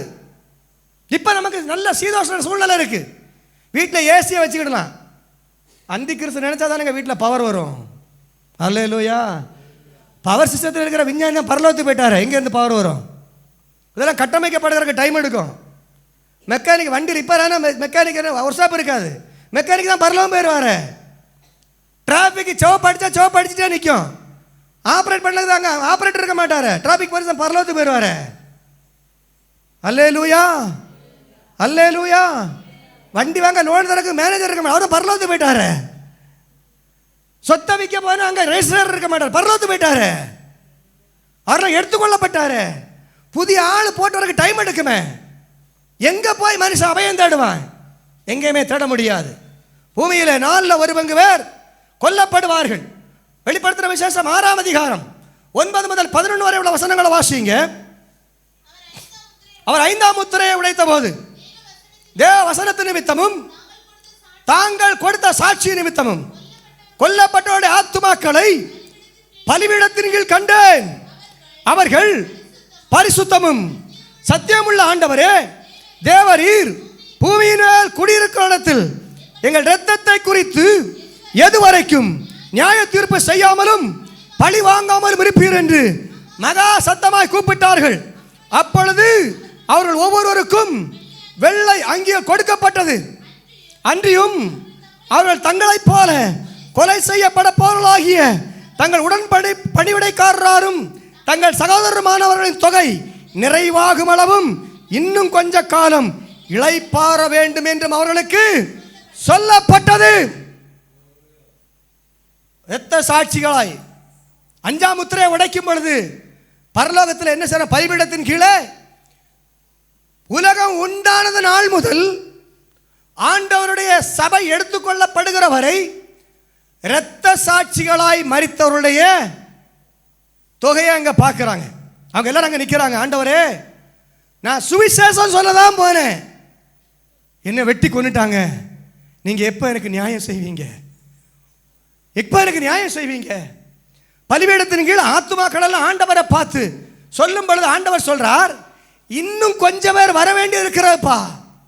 உபத்திரவ காலத்தில், மகா உபத்திரவ காலத்தில் கூட ஆண்டவரை, ஐயோ நான் தவற விட்டுட்டேன், எப்படியாவது செத்தாவது பரலோகத்துக்கு போனோம்னு சொல்லி அன்னைக்கு கொஞ்சம் பேர் தலையை கொண்டு கொடுப்பான். அவனை ஒருத்தரும் வெட்டி கொள்ள மாட்டான். அல்லேலூயா. அன்றைக்கு மரணத்தை தேடியும் காணாமல் இருப்பார்கள், காணாமல் இருப்பார்கள். அன்னைக்கு முத்திரை தரித்த எல்லாருக்கும் ஒரு கொடிய புண்கள் வரும். முத்திரை தரித்து சுகமா வாங்கி சாப்பிட்டு கிடக்கலான்னு சொன்னா முத்திரை தரித்த எல்லாருக்கும் கொடிய புண்கள் வரும். மாமிசம் அழுகி போகும், சதை அழுகி போகும், கூக்குரல், எங்கு பார்த்தாலும் அழுகை, எங்கு பார்த்தாலும் பஞ்சம், எங்கு பார்த்தாலும் கொள்ளை நோய், பட்டினி, பிரச்சனை. பரலோகத்தில் நியாயம் கேட்கிறாங்க. அவங்க எல்லாருக்கும் ஆண்டவர் என்ன செய்கிறாரு? வெள்ளை அங்கிகளை ஆண்டவர் கொடுத்து சொல்றாரு, இன்னும் கொஞ்சம் பேர் என்ன செய்யணும்? கொலை செய்யப்பட்டு இங்கே வர வேண்டும். அவர்கள் வந்த பிறகுதான் என்ன செய்யணும்? இந்த உங்களுடைய நியாயத்தை நான் பார்ப்பேன். கடைசி வசனத்தோட வாசிங்க. வெளிப்படுத்தின விசேஷம் 6ஆம் அதிகாரம் 12 முதல் 17 வரை வாசிங்க. அவர் 6ஆம் முத்திரையை உடைக்க கண்டேன். இதோ பூமி மிகவும் அதிர்ந்தது, சூரியன் கருப்பு கம்பளியை போல கருத்தது, சந்திரன் ரத்தம் போல் ஆயிற்று, அத்தி மரமானது பெருங்காற்றினால் அசைக்கப்படும் போது அதன் காய்கள் உருகிற போல வானத்தின் நட்சத்திரங்களும் பூமியில விழுந்தது. வானம் சுருட்டப்பட்ட புத்தகம் போல விலகி போயிற்று. மலைகள் தீவுகள் யாவும் தங்கள் இடங்களை விட்டு அகன்று போயின. பூமியின் ராஜாக்களும் பெரியோர்களும் ஐஸ்வர்யவான்களும் சேனை தலைவர்களும் பலவான்களும் அடிமைகள் யாவரும் சுயாதீனர் யாவரும் பர்வதங்களின் குகைகளிலும் கண்மலைகளிலும் ஒளித்துக் கொண்டு பர்வதங்களையும் கண்மலையும் நோக்கி, நீங்கள் எங்கள் மேல் விழுந்து சிங்காசனத்தின் மேல் வீற்றிருக்கிறவருடைய முகத்திற்கும் ஆட்டுக்குட்டியானுடைய கோபத்திற்கும் எங்களை மறைத்துக் கொள்ளுங்கள். அவருடைய கோபாக்கினையின் மகா நாள் வந்திருக்கிறது, யார் நிலை நிற்கக்கூடும்? அல்லேலூயா. யோவேல் தீர்க்கதரிசன புத்தகம் 2ஆம் அதிகாரம் 30-31 வசனங்களை வாசிக்கலாம். யோவேல் தீர்க்கதரிசன புத்தகம் 2ஆம் அதிகாரம் 30-31 வசனத்தை வாசிங்க.